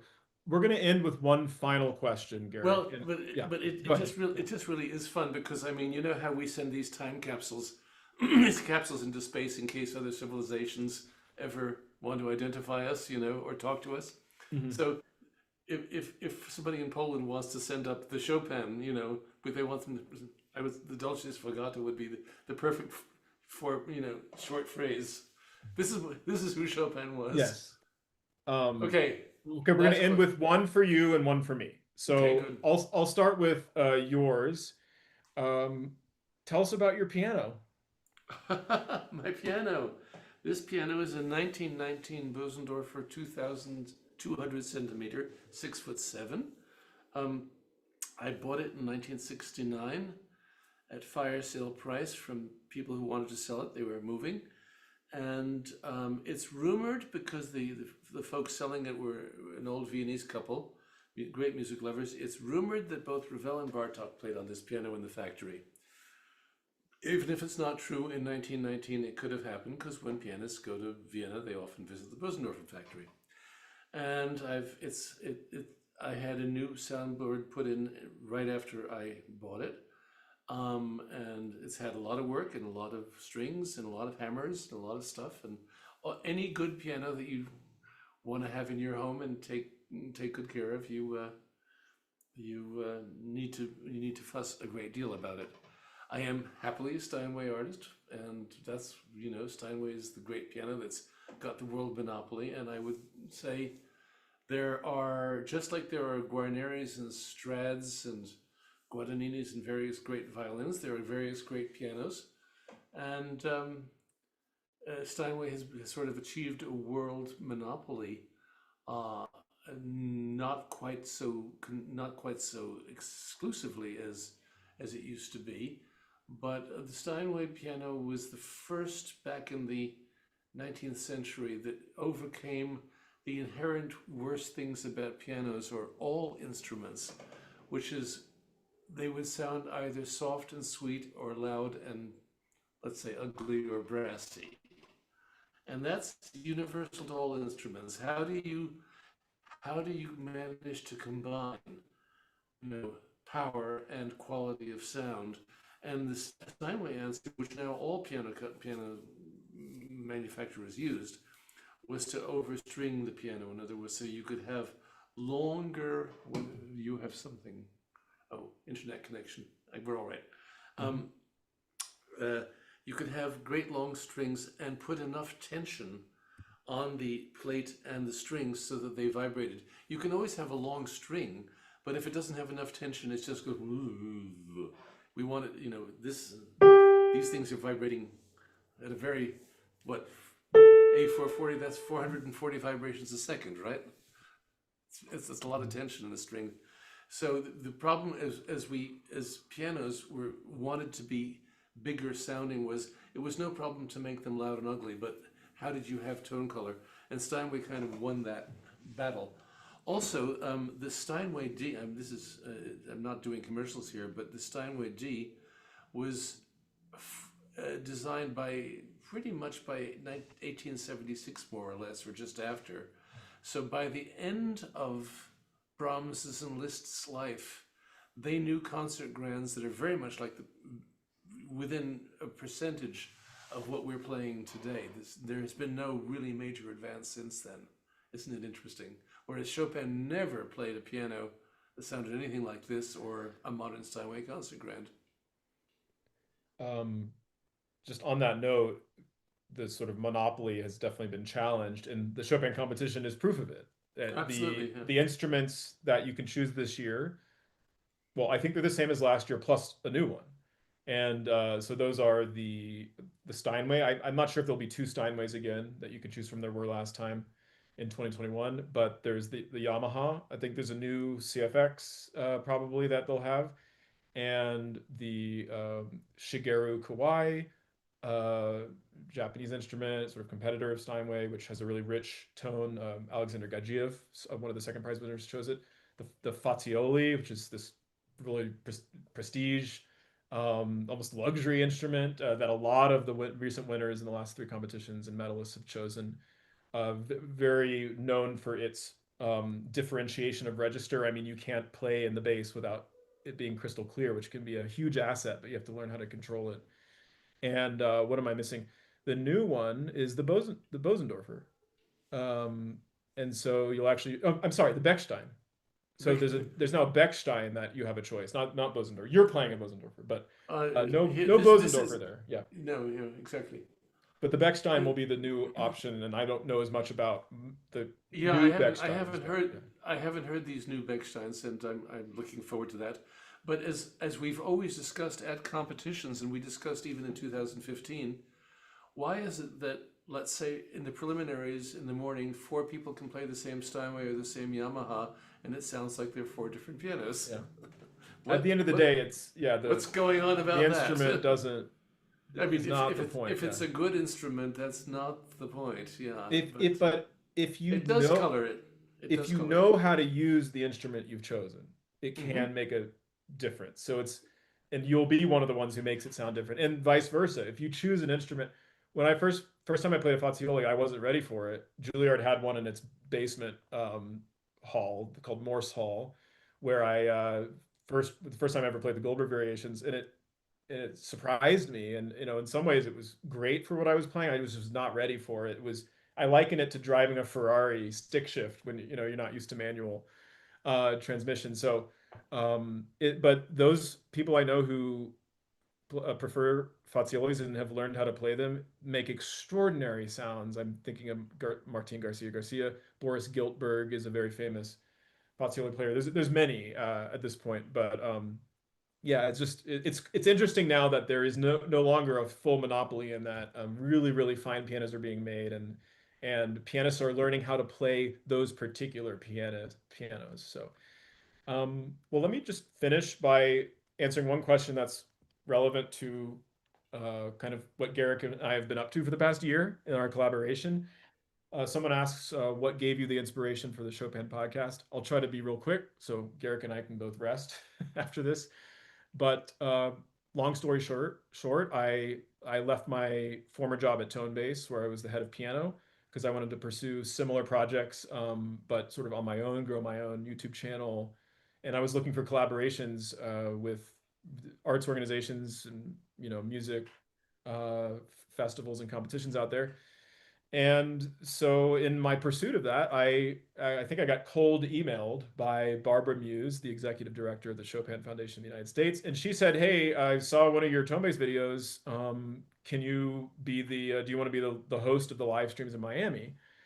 And I was like, "That sounds great. Definitely want to do that, but no one's going to watch unless you hire me to make content about Chopin and promote the competition."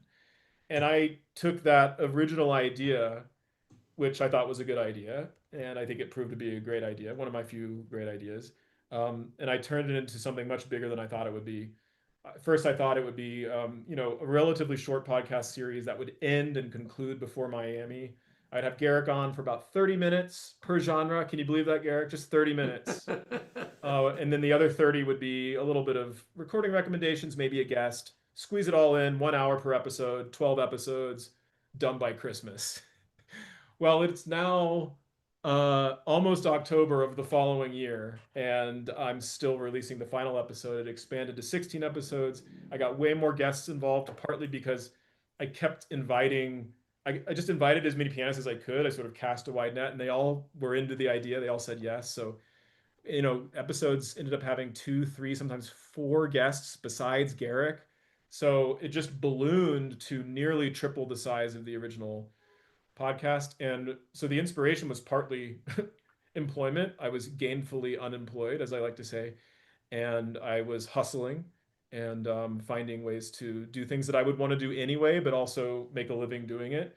And I'm just one of the great fortunes of the last phase of my life. Most recent phase of my life was meeting Garrick Ohlsson to work at for Tone Base. We got to work together. I think we developed a rapport. There's a lot of older content you can find that we did on the Tone Base channel, including some live streams back in during the COVID age. We actually did a Chopin Etudes live stream, a Beethoven live stream. I was in that room he's sitting in 2019. Can you believe it? Asking him about Chopin, and I barely knew the guy. But it was Garrick. It was meeting you at the Nice Matin on 79th Street and Amsterdam, That's right. and we sort of hit it off. I remember we were talked about Hoffman for at least 10 minutes, and I was like, okay, this guy's might actually want to do the things I'm asking him to do. And you've done all of that and more. So I'd say really the answer to the question of what is my inspiration for the Chopin podcast? Kind of this guy right here is a big Thank part you. of it. I don't would never have even thought of the great idea if I couldn't also have done it with him. There are very few, if any, other pianists in the world who could do what he does, sitting at the instrument with some weird, crazy combination of modesty and also, towering levels of musicianship and experience, and combining them in ways that are relatable for everybody. And so I've been really grateful to be his muse. And it's so cool that all of this ended up where it is now, with both of us getting on planes to go to Warsaw. His is tomorrow, mine is Monday. I've got a lot to do before then, so it's important that we sign off Yes, so I can me go too. finish some stuff. Garrick, thank you so much for these more than three Pleasure. hours. And Pleasure. I hope everyone enjoyed. And if there are unanswered questions, the AMA is technically a text response format. And I can find time to possibly go in and add a few more answers there. But we did get to, I think, maybe a couple dozen or more questions. So, Garrick, thanks for your time. And if you're watching and if anyone participated, thank you for watching and staying with us. Okay, see you in Warsaw. See you in Warsaw, everybody.